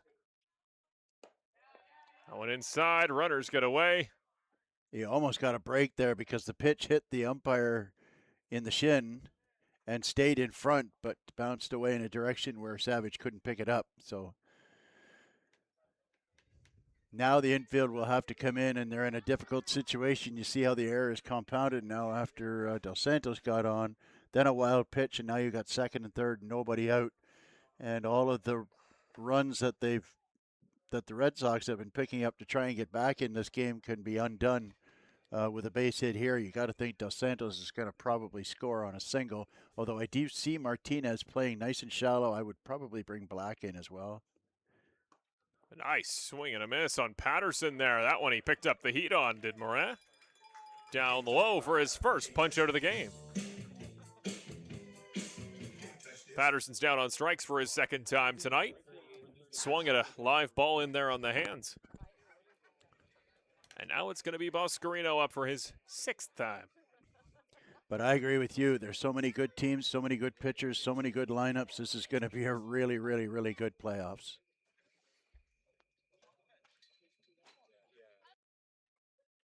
My only qualm is I think I wish the first real playoff round was shorter. It's weird to ask for less baseball, but that one rolls away. That wild pitch will score a run. Coming home is Morrow to make it 13-6. Savage is doing yeoman's work out there tonight, but every once in a while, one will get past him.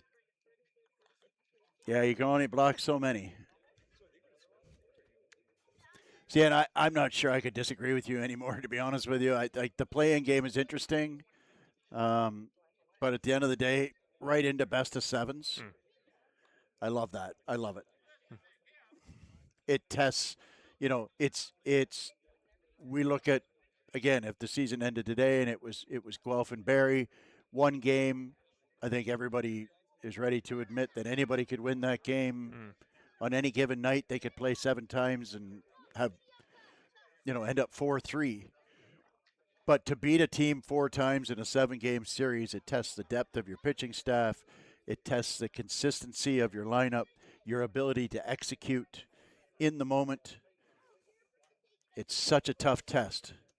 That's a good point. I guess what my my thought would be is in the short term, it's going to add a little bit more intrigue to the series. But the reason I say it is, for example, because of previous established, playoff success, playoff experience, if a Welland or a Barrie goes up 2-0 in that first round, you kind of feel like the series is over. You're like, they're not giving it up.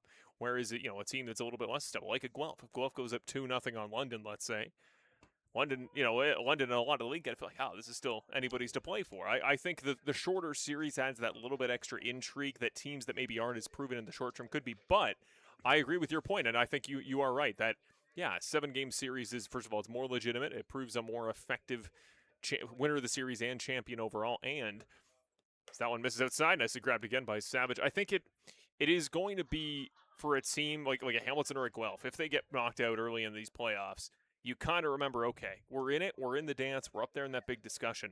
But a 7-game series against these elite teams is so long, it is so hard. It kind of a wake-up moment that I think helps grow a team into future seasons. As that one smacked hard into right field.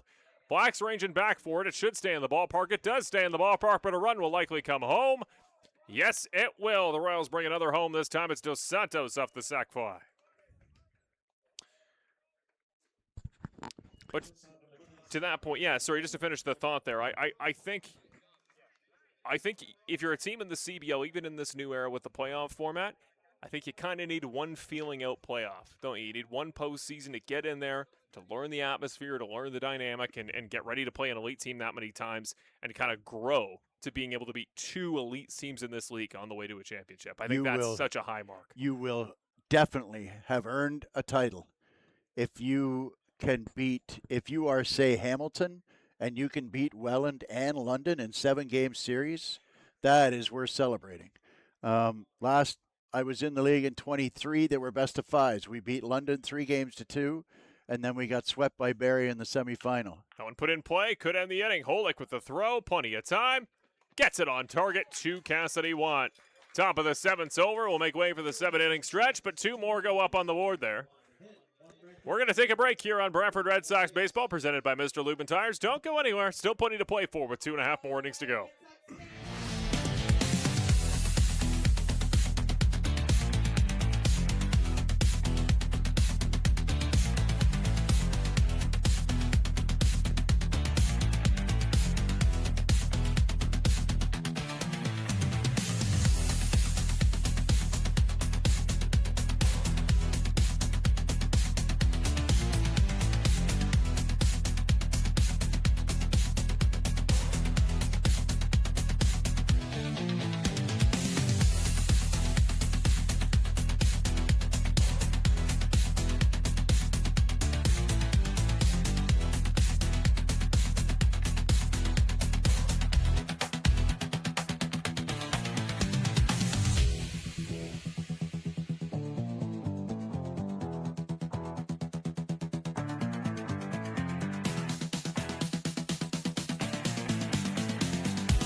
Welcome back to the Brantford Red Sox broadcast. Welcome to our new debuting segment here on the broadcast. This is unofficial geographic.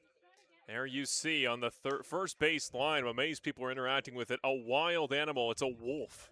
We've covered on the first episode of Unofficial Geographic. It is a Look full at him. moon. He looks terrifying. He looks formidable. It is a full moon. That was a man when this ball game started. It's a wolf now. Look at him shaking the fences, quivering in terror. And that was our debut episode. Keep up. There's so much fun wildlife going on around here. I saw a rabbit the other day. Walker Holgren fought some geese. We want to start, doing our fair shake to identify the beautiful nature that calls Arnold Anderson home. And right there was a beautiful wolf. Werewolf, potentially, Brian? Who's to say? That one is put in potentially in play because Zemka, though, didn't quite get all of it. A fly out there to center. but it's never a strikeout. He is always putting the ball in play, and he's often doing it deep to the outfield. I told you, Marshall, stay off the moors. Oh, boy. Next up, Tim Holick. We will do anything for a reel. Well, Tim Holick comes up to ain't no mountain high enough. The mountain's certainly high enough for the Red Sox offense. Can they make up 8 runs with only 8 more outs?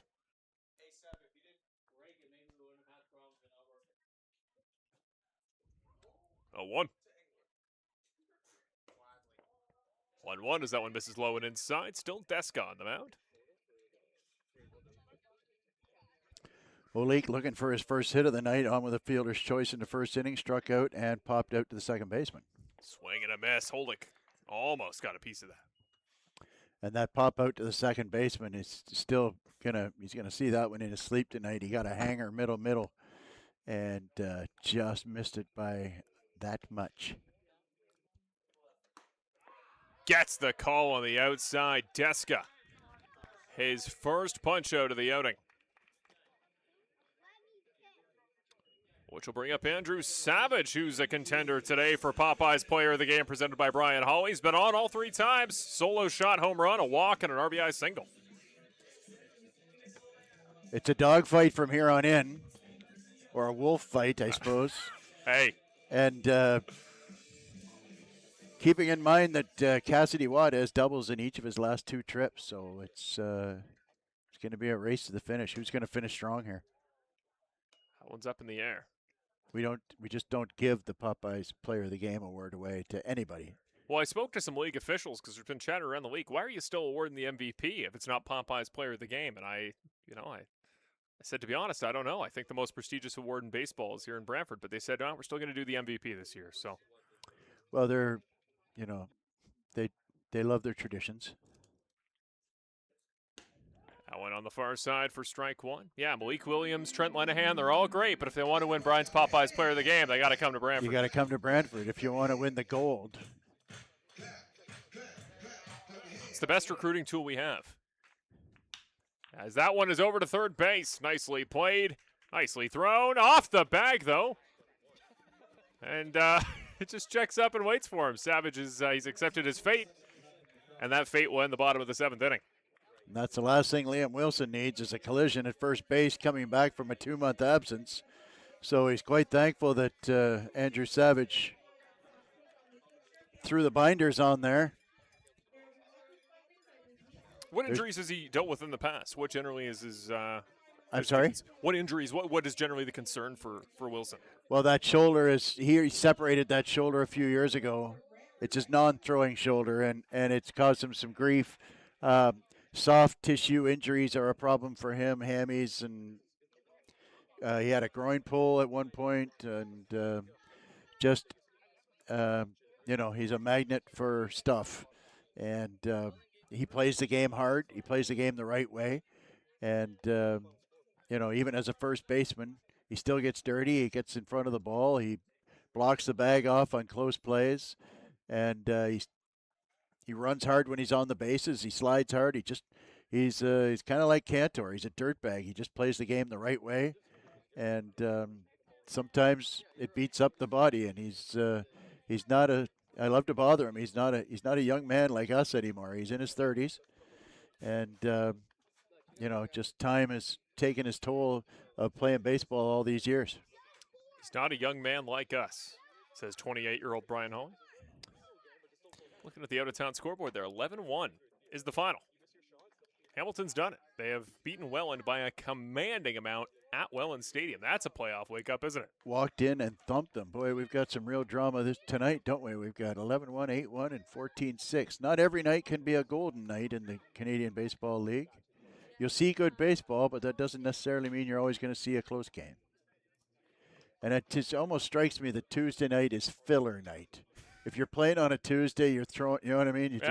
You're trying to get some arms in that maybe need some innings to qualify for playoffs, or you're saving a guy for a game that's maybe a little more important in the standings, a little bit down the road, or what have you. So, Guelph's in the enviable position of having only 2 games left after tonight, whereas Hamilton's got 4, and they've got to win them. So do we, yeah. And so that last game of the year in Hamilton that Brantford goes down the 403 to play could be very much an important game. Back on the round is Cato and Morand as we get started for the top of the 8th inning. I believe this is Liam Wilson, if I'm not mistaken. It is not. Matthew Ward, pardon me.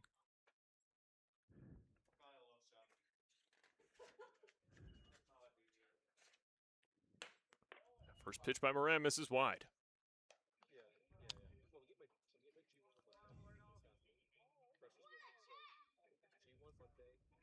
So Ward is pinch hitting for Franklin Torres, which means he will substitute in, you would think, at catcher.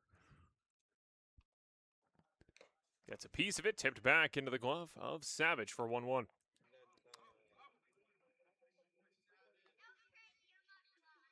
Yeah, Wilson will hit for Morrow, I think, or Morrow moved to second, so maybe he came in for Geraldo, which will have him batting third this inning.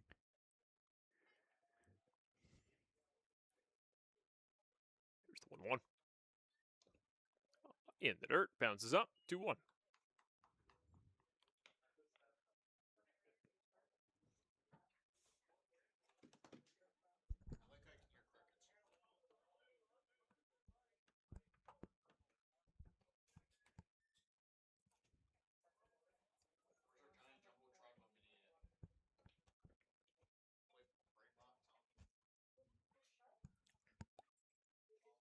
Two-one pitch.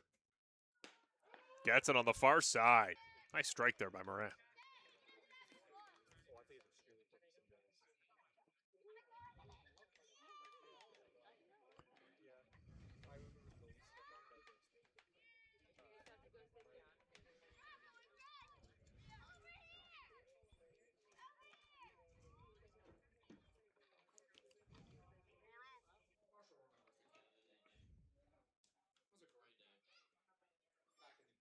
Two-two.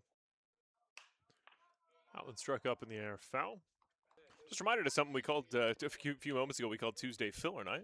That Canada Day game, that comeback against Chatham was a Tuesday. That was a. The 4.5-hour London game, I think, was also a Tuesday. Well, you win some, you lose some. Quite literally, that's the week. Yeah, I think that London game still. I think it's the league's record for the season for longest game. I can't see how it wouldn't be. I don't recall the last time a game started on Tuesday and ended on Wednesday. That one misses wide. Full count now. Ward's trying to get on the board his first time up to bat here tonight.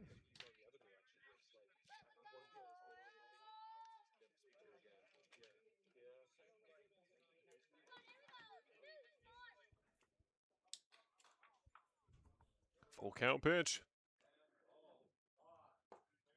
Drops low for ball 4.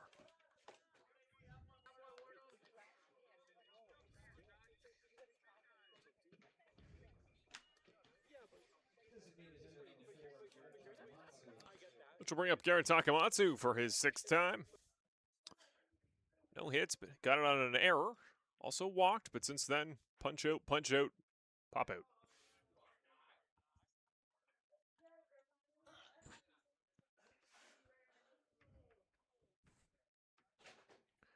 Uncharacteristic day for the Red Sox have put the ball in the zone lately. That was the 10th walk of the night. Allen misses wide. We saw just one on Sunday by the Red Sox staff. And that was a masterpiece of Connor Irvin work. Talk about finishing strong. He'll have one more start. We can only hope it's Saturday when we're at home. That one's up and way out to the parking lot. Make it one apiece. You can see the parking lot has since emptied. All the junior games for the night done. It was plenty busy when we got here in the early hours. Tuesday night game, I was amazed I had to park down the street.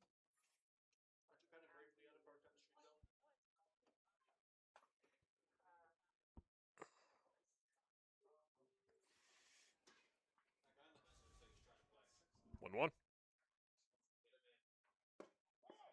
Ooh. Ball 2 there.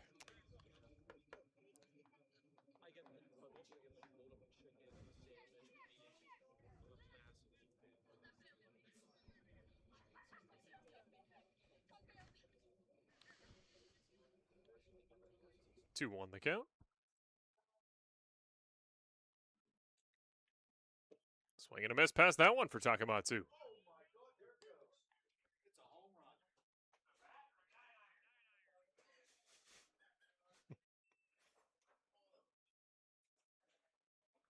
Moran does a good job of keeping the ball down in the zone. When he struggles, he has a little problem getting a little too low, but generally when he makes mistakes, the mistakes are low and not up, which is the spots where it'll give you a sore neck.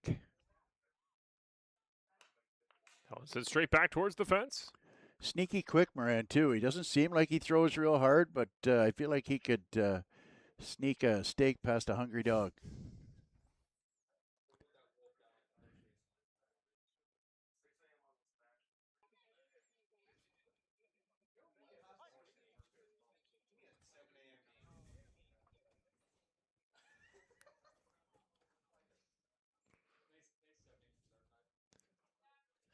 Two to Takamatsu. Oh, it is sent foul again. The only thing about Moran, he's what you might call deliberate. Well, that ball's a double on the junior field. The league, I know, is looking at a pitch clock for next season.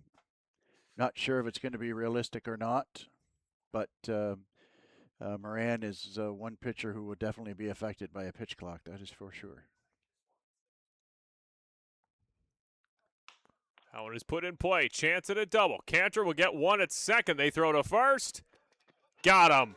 Double play. Puts 2 on the board. 2 much-needed outs for Brantford.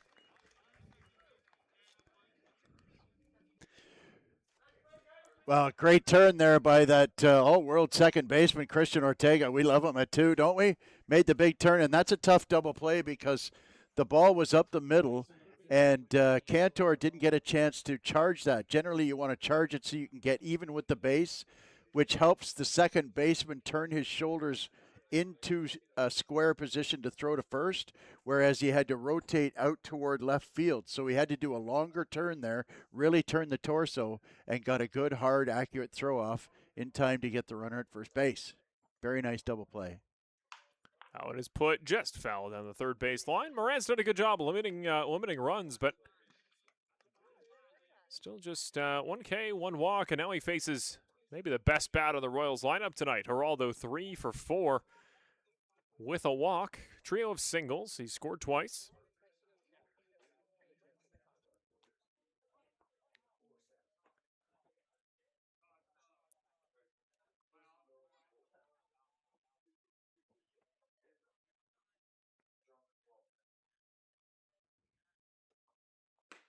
Whoa! Ho, ho, ho.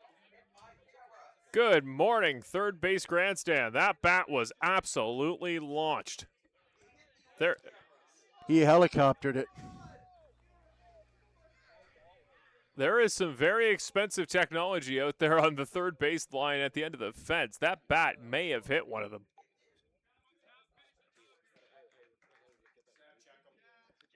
Time to get the stick 'em out. Get the pine tar, get the stay with me spray on that. Hang on to that bat, Sunshine.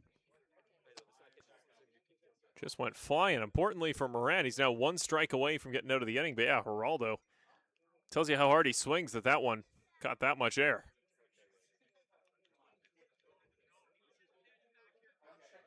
So we're just trying to figure out the changes that Guelph did make there, because I noticed Connor Morrow went over to second base. So I guess it's Ochoa that came out. Geraldo moved over to third. Which makes sense. Ochoa does play a lot of shortened games at position to play as a pitcher. And other games. 0-2. Up in the air, a ball that would have been strike 3. Geraldo gets a piece of it.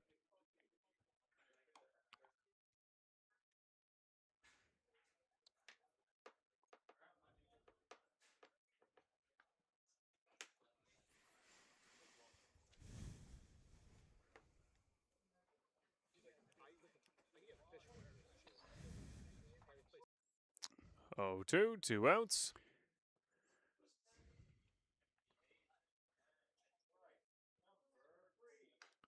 Allen tips straight down and back foul to keep it alive.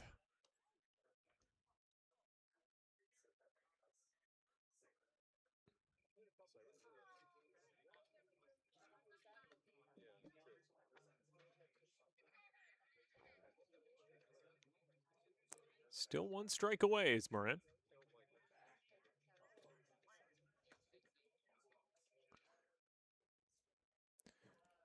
Oh, 2 outs. Another pitch to Geraldo.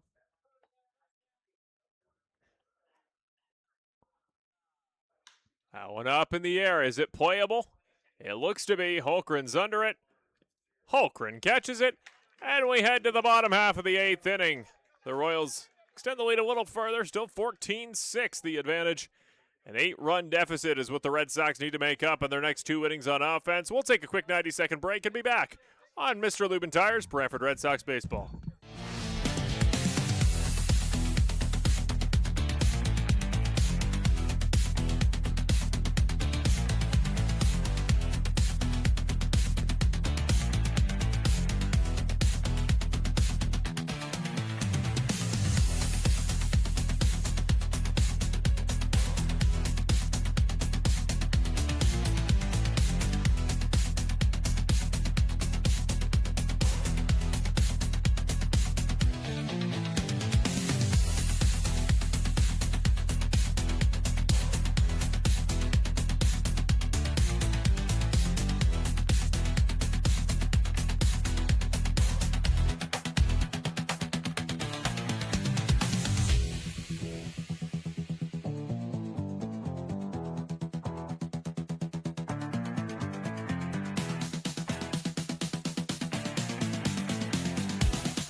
And welcome back.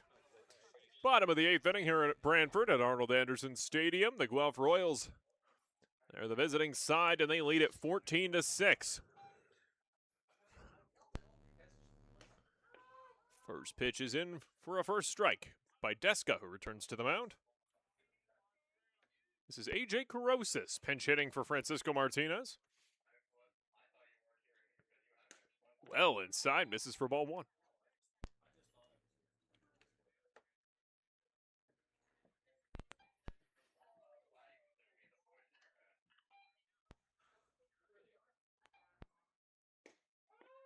That one's out on the far side for strike 2.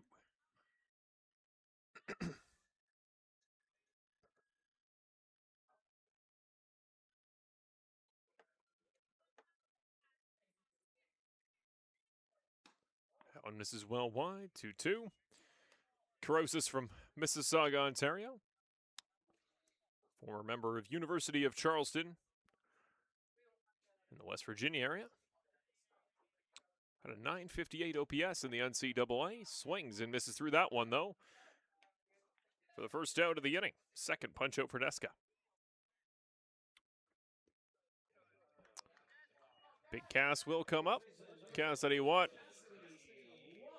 will try to spur if there is any comeback left in the Red Sox bats, he's got to be the one to get it kicked off, and he often is, Brian. We always talk about he comes up in big moments. He needs to be a spark plug here, though. Not to mention the fact that the player of the game is still up for grabs. That's true. He's got a pair of doubles. He's as in contention as anybody. Up over our heads, Fountain. Another extra base hit, and the panel of judges is going to be tested here.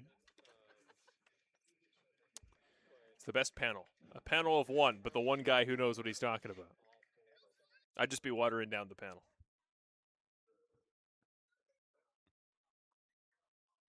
A 1 becomes 1-1 as he misses outside.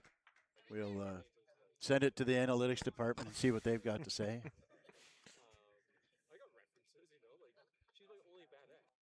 1-1. That one is struck pretty well out to right center. Does that have a chance to go anywhere? The right fielder is not in time. Over his head. Is that another one? A trio of doubles today for Cassidy Watt. How about that? A treble, as it were, and that's a natural double trick. 3 straight at-bats with doubles after striking out in his first at-bat. And I tell you what, there is a murmur amongst the panel of judges trying to decide who's going to win this award. Oh, 4 doubles in 37 games. Brian, how about 3 in 1? Consecutive. 3 consecutive Three doubles. consecutive. Yeah, 149 plate appearances. He had 4 doubles. And the next 3, he had 3.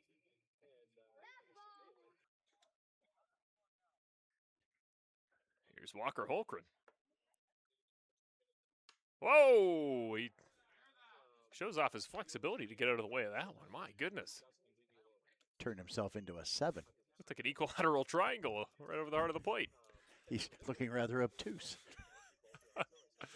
I don't know. How do I do a scalene joke? The other triangle nobody cares about.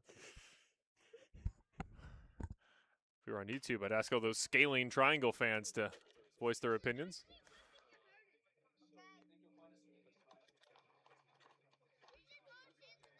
So 1-1, 1 out. The first time Cassidy Watt got on with a double, the very next swing was a Walker Holmgren blast to right field.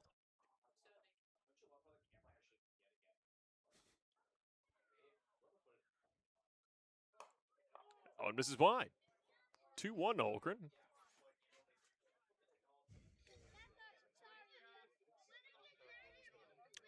So, yeah, the last double for Cass was 11 games ago. So he was due. He was due. That one struck pretty well out to left. It almost directly lines itself, though, into the glove of the left fielder. Dos Santos under it to record the out. Unlucky for Walker there, and a rare hit the opposite direction. He doesn't go the other way very much. It's true. Definitely a dead pull hitter, and but a nice piece of hitting there. He took that outside pitch and hammered it the other way. Unfortunately, hit it right at the left fielder. He thought he would have cracked the bat. You could see him looking at the lumber as he headed back to the bench. So Jacob Cantor comes back up for his 5th time.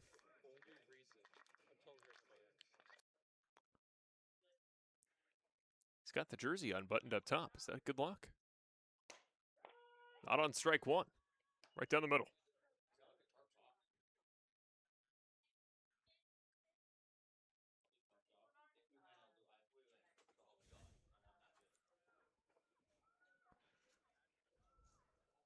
Oh, 1. That one misses high. I have an umpire question for you, Brian. When you're Sure. when you're a coach in hockey, obviously you're taught for equipment stuff to look out for. I know it's usually league to league, the rules, but like jersey tucks and stuff, you're kind of checking guys. Or are there any common baseball ones? Any equipment malpractice that obviously besides like pitcher substance, but like is there any equipment stuff that umps have to call it? Untucked jerseys. That one is sent foul. That's number 1. It's like tuck it in, look like a ball player, and that is a lot of umpires will not tolerate a kid going out there with an untucked jersey. Obviously, there are sleeve rules for pitching arms. In fact, pitchers, but they can't have anything sticking out of their pockets, and the sleeve has to be consistent color. They've changed the sleeve rules a little bit, so I'm not sure I'm 100% up on my sleeves, but it can't be. I think it can't be white the same color as the As the baseball, ball. and it can't be, kind of a fluorescent. It needs to be a solid color, and it needs to be a kind of monochromatic, I think. So they have changed the rules on sleeves over the last 2 or 3 years, and That one up in the air. It looks like it will track out a play. It will go over the first base. Just barely. First base grandstand almost gets it. our 2 fans in that grandstand there had an opportunity to catch a ball, and they bailed. So No free candy bar. they are there and shamed in public. Just not showing up for their Guelph contingent very well. My goodness. And banana ball, that's an out, yeah. Not if you bail on it, it isn't. 1-2, 2 outs. That one out again. They get a second chance. It's a little bit over their heads. I'm gonna let them go on that one. Do they track banana ball statistics for like audience participation catches? Like, is there a best fan base in the banana ball league based on catches? I know. I don't track it. I hope somebody does. I don't think I've ever watched a banana ball inning. Really? It is fun. There's some fun stuff. That one misses wide. See, I'll watch a couple. Sorry, but no, you go for it. Watching the banana ball is like watching the Harlem Globetrotters. Yeah, in but basketball. But that's got its appeal. I don't know. I like the Globetrotters as a kid. I remember betting on the Washington team. I thought they were due.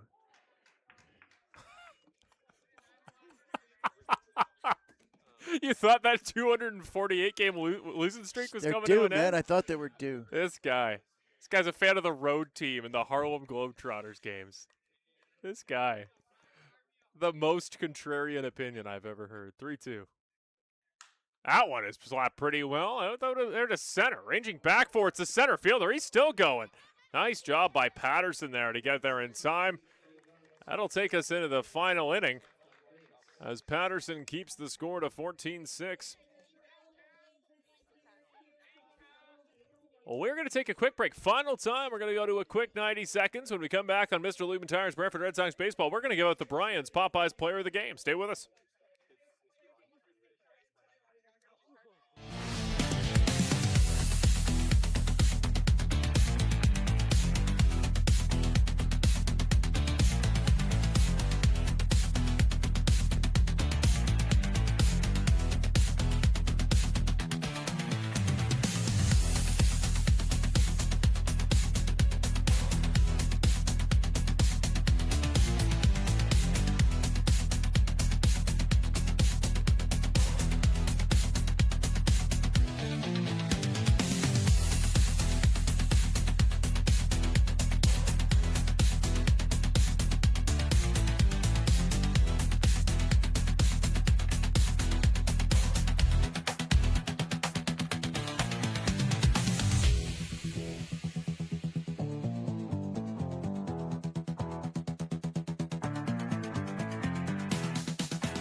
Welcome back. Final inning of Brantford Red Sox baseball here on a rare Tuesday night in the final week of the CBL's 2026 campaign. The Guelph Royals come to town as they kind of tune themselves up for a playoff run, and they've done so well through 8. 14-6 is the score the way of Guelph. We're into the final inning, though, as Catalin Moran returns for his 4th inning in which he's pitched. First pitch down Main Street on one of your favorites, Brian. Here is Liam Wilson. His first at bat in over 2 months, and just happy that he's able to make it back. It's been a long road back for him. The thing that I'm watching is that left arm, the bottom hand. When he swings, is he going to be able to follow through?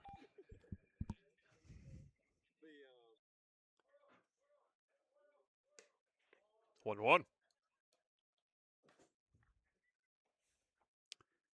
He's a very selective hitter, a smart hitter. He's up there with a plan. He's looking for one pitch in one spot early on in the count, and then we'll expand that as the count progresses, which is a really good theory.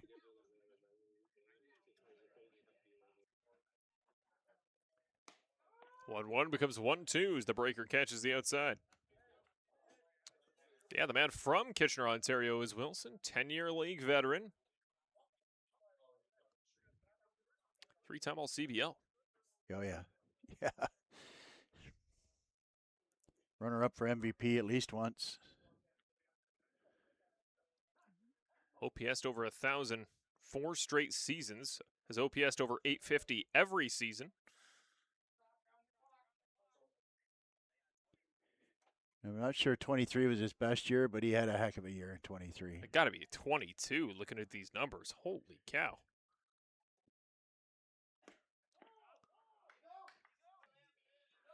Guess a little more consistent in 22 than 23. 23 had 13 homers, 45 RBIs. More walks than strikeouts. That's just a ridiculous profile. But 22, 440 average in a full season. And came up big for us in the playoffs, too. 2-2 becomes 3-2. Full count here to Wilson. Yeah, this is first at bat since back on May 26th against the Welland Jackfish.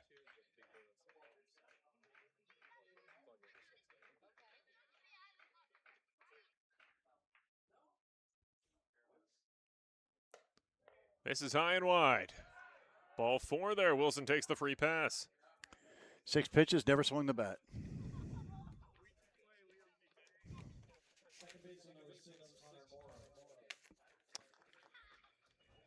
So he did come in for the hitting spot for Ochoa in the 6th, which means Connor Morrow is up for his 6th time and put 6 runs up in his first 2 swings. Remember those 2 big homers?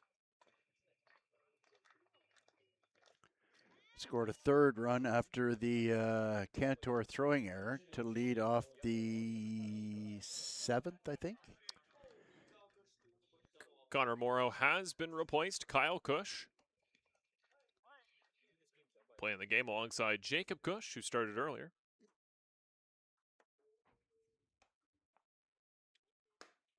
Well inside, Kyle takes for ball 1. 7 pitches. The Royals have yet to swing the bat here in the 9th inning.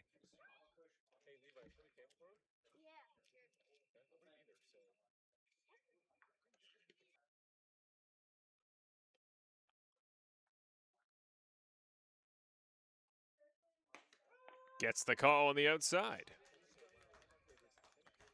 It's off to a thankless job, but Moran's just doing a good job getting through it. Just saving outs off the other pitchers for the rest of the season.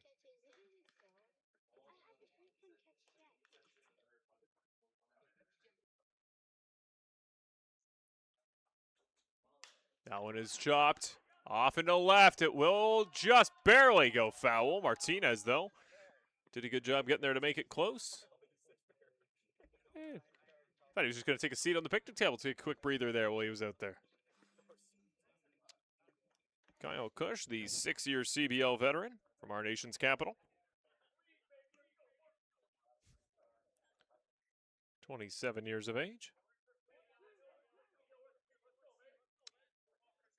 Great year back in 23. OPS nearly 1,000. Hit 367.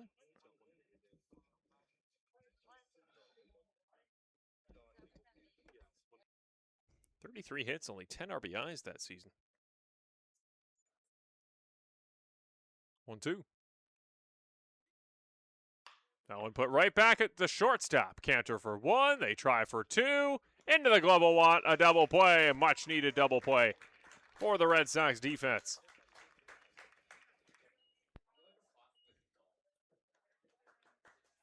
which will bring up Ryan Dos Santos. Well, you theoretically get limited plate appearances, Ryan, or more limited, don't you, Brian, if you're further down in the lineup? Well, the 8-hitter today, Dos Santos for Guelph.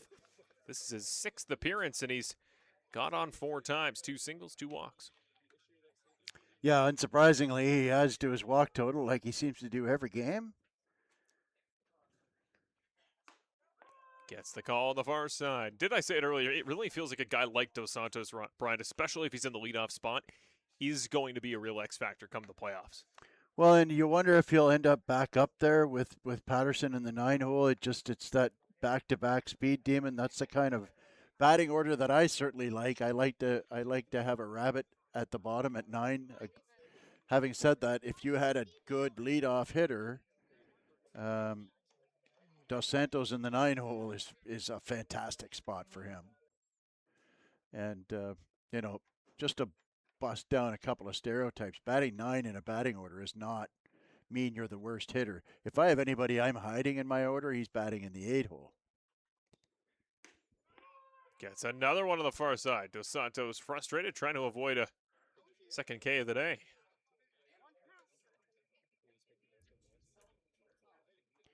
Interesting, some guys just won't adjust their hitting approach to the score, right? 2 out in the 9th inning of an 8-run game. And, we've seen, 6 and 9, and that's 13 pitches so far for the Guelph Royals. Up 8 in the 9th inning. We've seen 1 swing. Yep. 2-2, 2 outs. That one is fouled over our heads. I thank our whole crew here on the broadcast once again. Again, it's a long night of baseball, and they're in 4 hours, but our crew is in it the entire way, especially Ryan Kennedy out there on first base. He's out with the bugs and that wolf, which hopefully hasn't eaten him. But our broadcast crew doing a great job up here, right alongside us as well. Gets a piece of that one. Shouldn't be playable, won't be playable. Off into the Brantford bullpen. Yeah, nice to have everybody back in the fold, back from their vacations and such, and got a full roster today and the penultimate game of the season for us here in Brantford. That's right, only one more Saturday. Don't forget, folks, 2 o'clock against Kitchener, the finale of Brantford Red Sox baseball here on YouTube, CBL TV, and Rogers TV Game of the Week.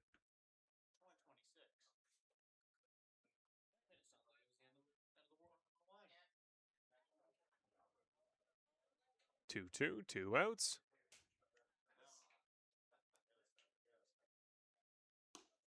This is wide. Full count. He was ready to walk it off.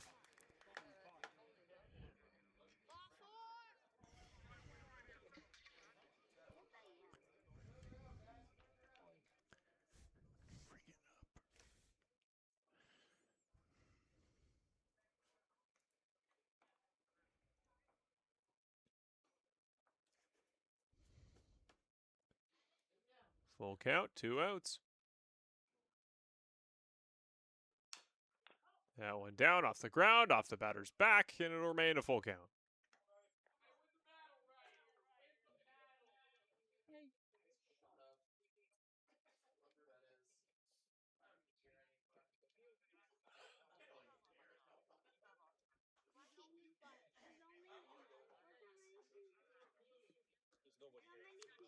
Try again.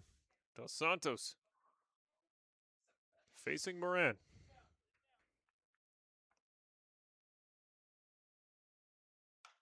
That one off the bat, straight into the fencing just next to the dugout door. Good thing the guys are down in the bullpen there, except for Anthony Porcelato come walking along right at the last minute, and that only missed him by a few feet. It's a valuable arm too. I was going to say he's probably going to start on. He might start tomorrow. Good thing, because he's been great.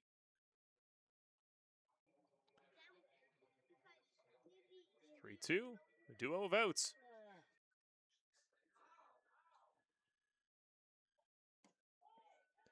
Ball 4, taken by Dos Santos. Third walk, moves him up to 39 on the season.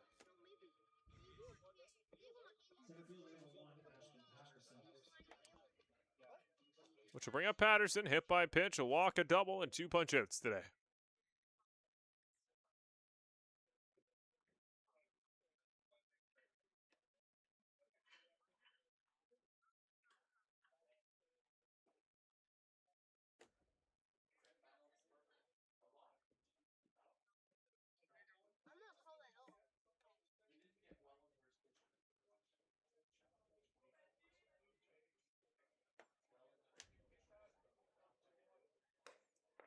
Up high for ball 1.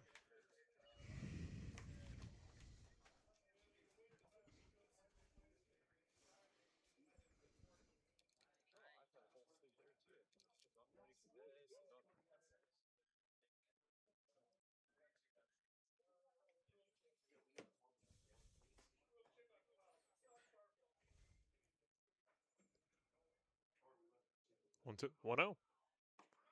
Becomes 1-1 on the slider. That was the 80th pitch of the day for Marin. Been a lot of pitches thrown in this game by the Brantford pitchers. I think, you just think about how many Rapp threw, and then 110 or 15 for Serrata. Swing and a miss for Patterson, make it 1-2. Probably somewhere in the neighborhood of 250 pitches thrown tonight by Brantford pitching.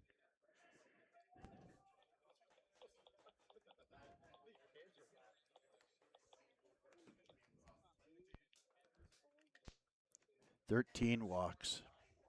That's unofficial. That's my count. 13 walks. 1-2, 2 outs. Inside, Patterson misses past it. Hallelujah. And there is a punch out for Marin, his second of the appearance. Well, the Brantford Red Sox, they are 3 outs away, but they only needed 1 out remaining to get 7 on Sunday. So it's never over in this league. We'll see what they've got.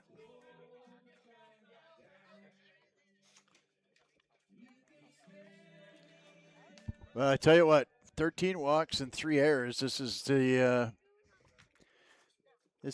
June Red Sox that we've seen tonight. Unfortunately, bad base running, bad defense, a lack of control by the pitchers.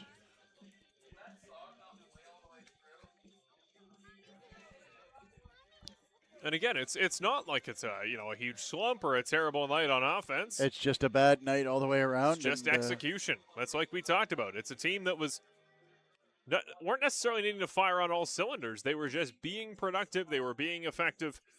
And they were doing the little things. And the little things, they're not always flashy, but they're the things that you look back on after a 6-game winning streak and go, man, this is a ball club that's looked professional. They've looked buttoned up and just didn't see those facets from the beginning here tonight. Well, I mean, we look at it, you break it down. When they win, you see the characteristics. They throw strikes. Sunday, prime example, they win a 6-2 ball game. Connor Irvin comes out, throws strikes. Look at the game before that with Leandro Mejia. He came out. What did he do? He threw strikes on Friday night. They throw strikes. They play better defense. When they play better defense, they get out of innings quicker. When they get out of innings quicker, they get into a rhythm up at bat. Good base running, good defense. It all stems from throwing strikes. And 13 walks is just a painful total. I will say this. There's a couple or 3 batters with Guelph that really excel at grinding out at bats. Dos Santos comes to mind, obviously. Well, obviously Dos Santos, but I mean, before he left the game, Torres had 2 walks. Ochoa, 2 walks. Gilbert had some long at-bats. He had some hits and big counts. Just about everybody in the order had at least 1. So Marek Deska's back. He'll try to cap this one off for the Guelph Royals. I think Deska will qualify for a save here. 1-0. Comes 1-1. That one struck well foul. Hey, there's 1 more car left. That's a new car. Somebody just arriving to the ball game at 11 o'clock. New target. New target.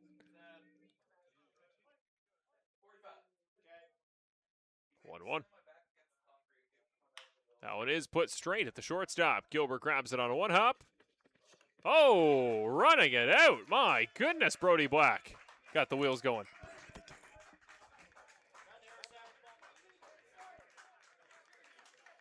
Well, let's take a moment while we get ready. Brody Black's now on first. Is this a chance for the offense to come alive? Let's take a moment here and do our Popeyes Player of the Game presented by Brian Hawley. Let's introduce the man. Who is it today, Brian? Is it the man of the plate or is it somebody different? Who is today's Popeyes Player of the Game for the Red Sox? Today's Popeyes Player of the Game is none other than first baseman Cassidy Watt. When it looked like Andrew Savage was going to be a lock to win this award, Cassidy Watt hit 3 consecutive doubles. Considering, I think you said, you have to refresh my memory, had, I think, four doubles for the season. Yep. And then had doubles on 3 consecutive at-bats. And I think they were all to right center as well. I think he went the opposite way on all 3 of them. And just missed that one car over there, I tell you what. So congratulations to Cass. He certainly earned it, had a great game. And 3 consecutive doubles is not an easy thing to do. Well, massive congratulations there to Cassidy Watt, Popeyes Player of the Game. I think has he won one before this season? I'm going to make a leaderboard for the final game. I've always been meaning to. I think our team of statisticians will figure that out for us. That's a job for the analytics department.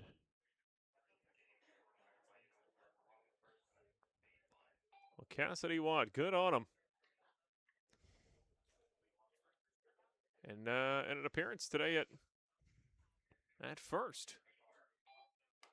That one up high here to Chris Ortega, who looks at 1-2. And yeah, the versatility, I think it's an underrated aspect of Cass's game because we always talk about guys like Kazemka for the positional versatility.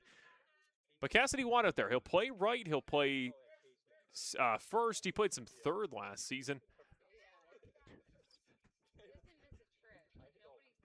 That one is put straight back through the middle. Chance at the double. It's muffed. Chance at nobody as Ortega comes out in a first on an error. That ball was well muffed by the second baseman ranging over it. Is this one still alive, Brian? I don't want to start any rumors here, but if you recall, it was an error by the second baseman that started the 7-run outburst in the 8th inning.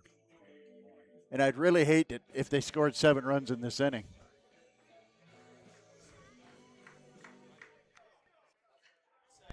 Well, here is Christian Kazemka. If you want a hot streak to keep going, get the hottest guy in the league to do it. Here's Kazemka. The 51st pitch from Deska. He's just missed off the barrel of Kazemka. There's plenty of noise from the Brantford bench. They still have full belief, and why wouldn't they? Well, I tell you what, the one thing that's really impressed me through this season, it didn't matter what the record was, it didn't matter their standing. That dugout stayed together.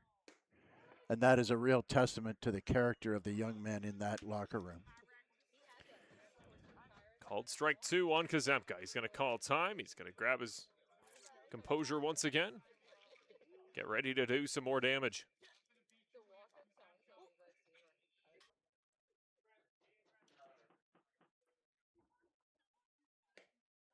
Outside. Nicely taken on a slider.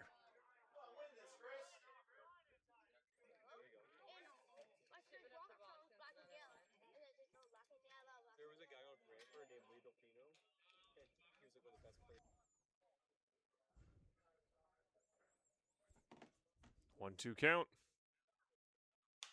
It's a piece of it. It's up in the air, but should be playable for the defender. Ranging over to the second baseman. Under it. And making the catch for the first out. Runners hold on first and second. Third baseman, number 7, Tim Holland. I don't know, man. He broke that bat, and he's 0 for 2 since he broke since he broke that bat. Oh, don't put it out in the world, Brian.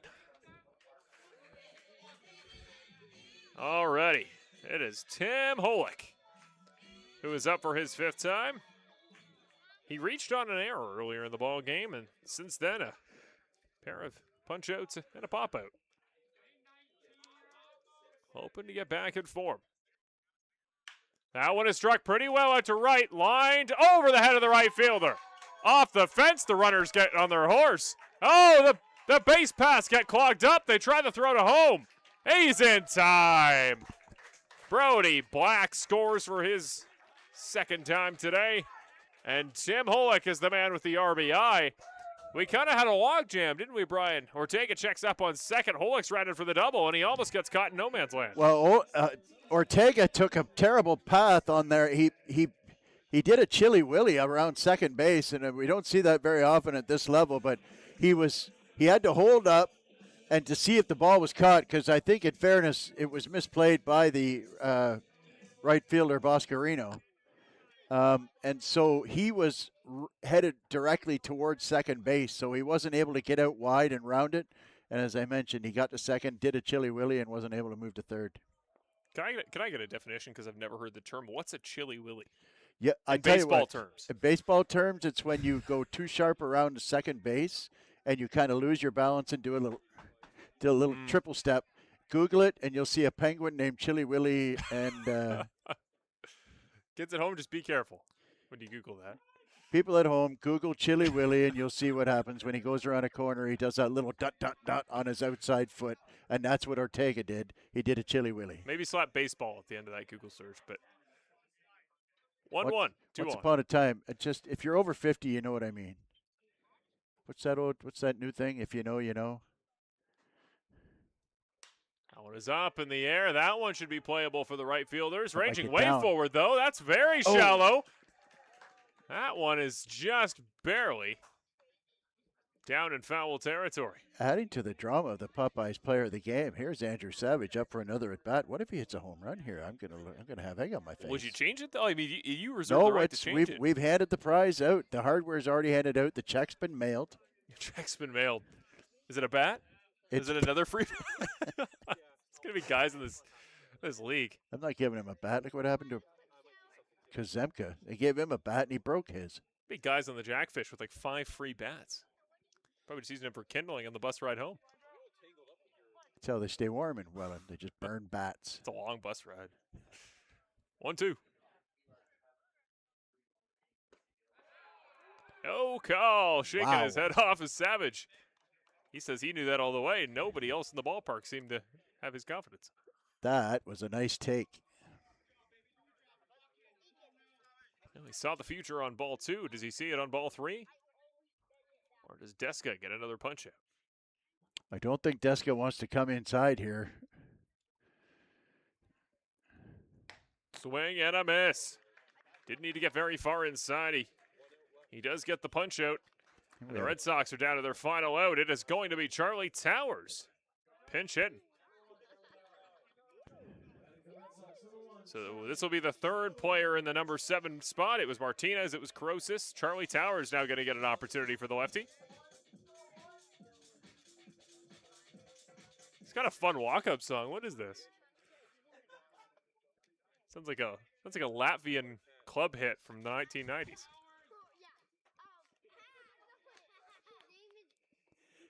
Don't knock the Latvian raves. This is why I would never. This is why we're not in Belarus, because you knock their raves. That's behind the scenes there for you, folks. For whatever reason, our YouTube live streams not loved by the country of Belarus. That's a real fact. And Russia. That one is put in play. Out to the shortstop. Gilbert grabs it on the hop. Offline on the throw. Towers get around for second. This ball game's not over as the Red Sox put one more home. Ortega legs it out for the run. And there are now 2 on once again for the Red Sox and only 6 more runs to make up as who else? It is the Bryans Popeyes player of the game, Cassidy Watt, with his trio of doubles. So is it possible to hit 4 doubles in a row? Again, ladies and gentlemen, 4 doubles on this season in 36 games prior to today. It doesn't matter how many games of baseball you watch, you will see something that shocks you. And speaking of shocking, I think the manager, Dino Ramel, knowing him like I do, is going out and he's saying, I'll be forced to paraphrase because I have a microphone in front of me. It's true. Gentlemen, if you wouldn't mind kindly playing better for one more out, I would appreciate it, and so would all of our fans. That's Thank what makes you. him the best. Thank you in You advance, got the right advice. and I sure appreciate your attention to this matter. This time's out about as long as that was. I think you might be right. This sounds accurate. I'm paraphrasing. Dino may have said it slightly differently. With more of. He may have been more direct. All right. Um, Former bench coach. Another perspective reason here. why we're not in Belarus, because we can't translate the words that Dino was using. Got to up on my Belarus trivia facts there. I'm pretty good with geography. I always like doing those fun maps as a kid. I could not point to Belarus if I tried. Cassidy Watt gets a called strike on the far side on a pitch that just hit the edge. You know where Siberia is? Yeah. Okay, it's nowhere near that. Gosh darn it. They played in the World Cup of Hockey a couple times. A 1-2 on 2 outs.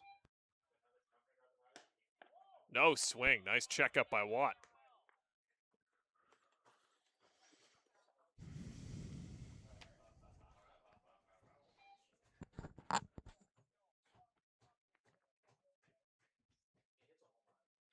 One.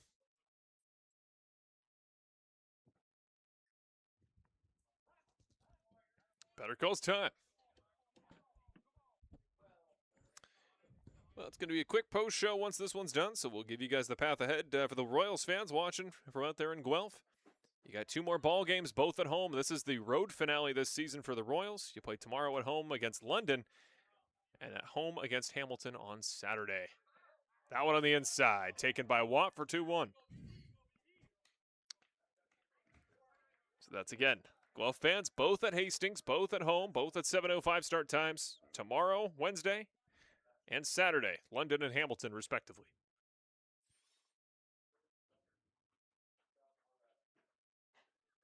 That one is absolutely smoked. Is that going to go in a glove or over the fence? It's in a glove. The highest towering shot we've seen from Cassidy all season, but unfortunately not enough under it. And this ball game's over. The 6-game streak has come to an end, and it's the Royals who snap it on a much-needed night for their playoff chase. 14-8 your final, as Guelph holds tit for tat there with Hamilton, don't they, Brian? They pick up a very well-needed win as they try to avoid the play-in entirely. We talked before about the kind of the game situation. What would they have to do to win? What was the kind of special sauce to beat Brantford? Felt a little bit like it wasn't so much what did Guelph do great. It was what did Brantford kind of lose in the details. Well, 100%. Make no mistake. Brantford beat themselves tonight, and that's unfortunate because they were playing so well. But that's baseball in a nutshell. You go on a hot streak. That's why it's tough to win consecutive games. Is because the nature of baseball is that if you don't bring your best game on any given night, a good team like the Guelph Royals is going to thump you, and that's exactly what happened. Add to that the fact that they have to play, I think it was 9 games in 12 days, and so they just don't have enough starters to do that. So they tried a bullpen game, but clearly it did not work. And now they've got to move forward. They've got a game tomorrow night in Toronto, which is going to be another tough one. They've got, I believe, 4 left to play. And, so it's a busy, they go Wednesday, Friday, Saturday, Sunday. And we'll be back here on Saturday against Kitchener. And they've got London and in Hamilton on Sunday for their last one. So get back to doing what you were doing and keep building that momentum for next season. Some bright spots today, but for the most part, Saturday is going to be the last opportunity to grab one more win in front of these home fans. Again, Saturday, that is 2 o'clock against Kitchener. Don't miss that one, the home finale. If you're not watching us out here on the broadcast, come out in person. If you've been waiting all season, if you've been watching, you've been enjoying Brantford baseball, come out to the finale. It's always a fun one, and last season, the most emotional moment was a big home win to cap off the season. We'd love to have you join us if there's another one on Saturday. For Brian Hawley and Marshall Crocker, we're saying thank you on behalf of our whole broadcast team as well, Ryan Kennedy and Brandon up here did a great job coming back from vacation. We got a full crew on Saturday. We're a full bunch. We're hoping for a close ball game. We're going to give you our best, and we hope you bring your attendance, and we hope you bring your best to Saturday's ball game action. Congratulations to the Royals. Thanks to all the Guelph fans for watching, whether you're watching in Guelph, Brantford, or anywhere in between. We thank you for supporting Canadian baseball. Have a great rest of your week. We will see you in a few nights' time on Saturday afternoon. Thanks, everybody. Peace.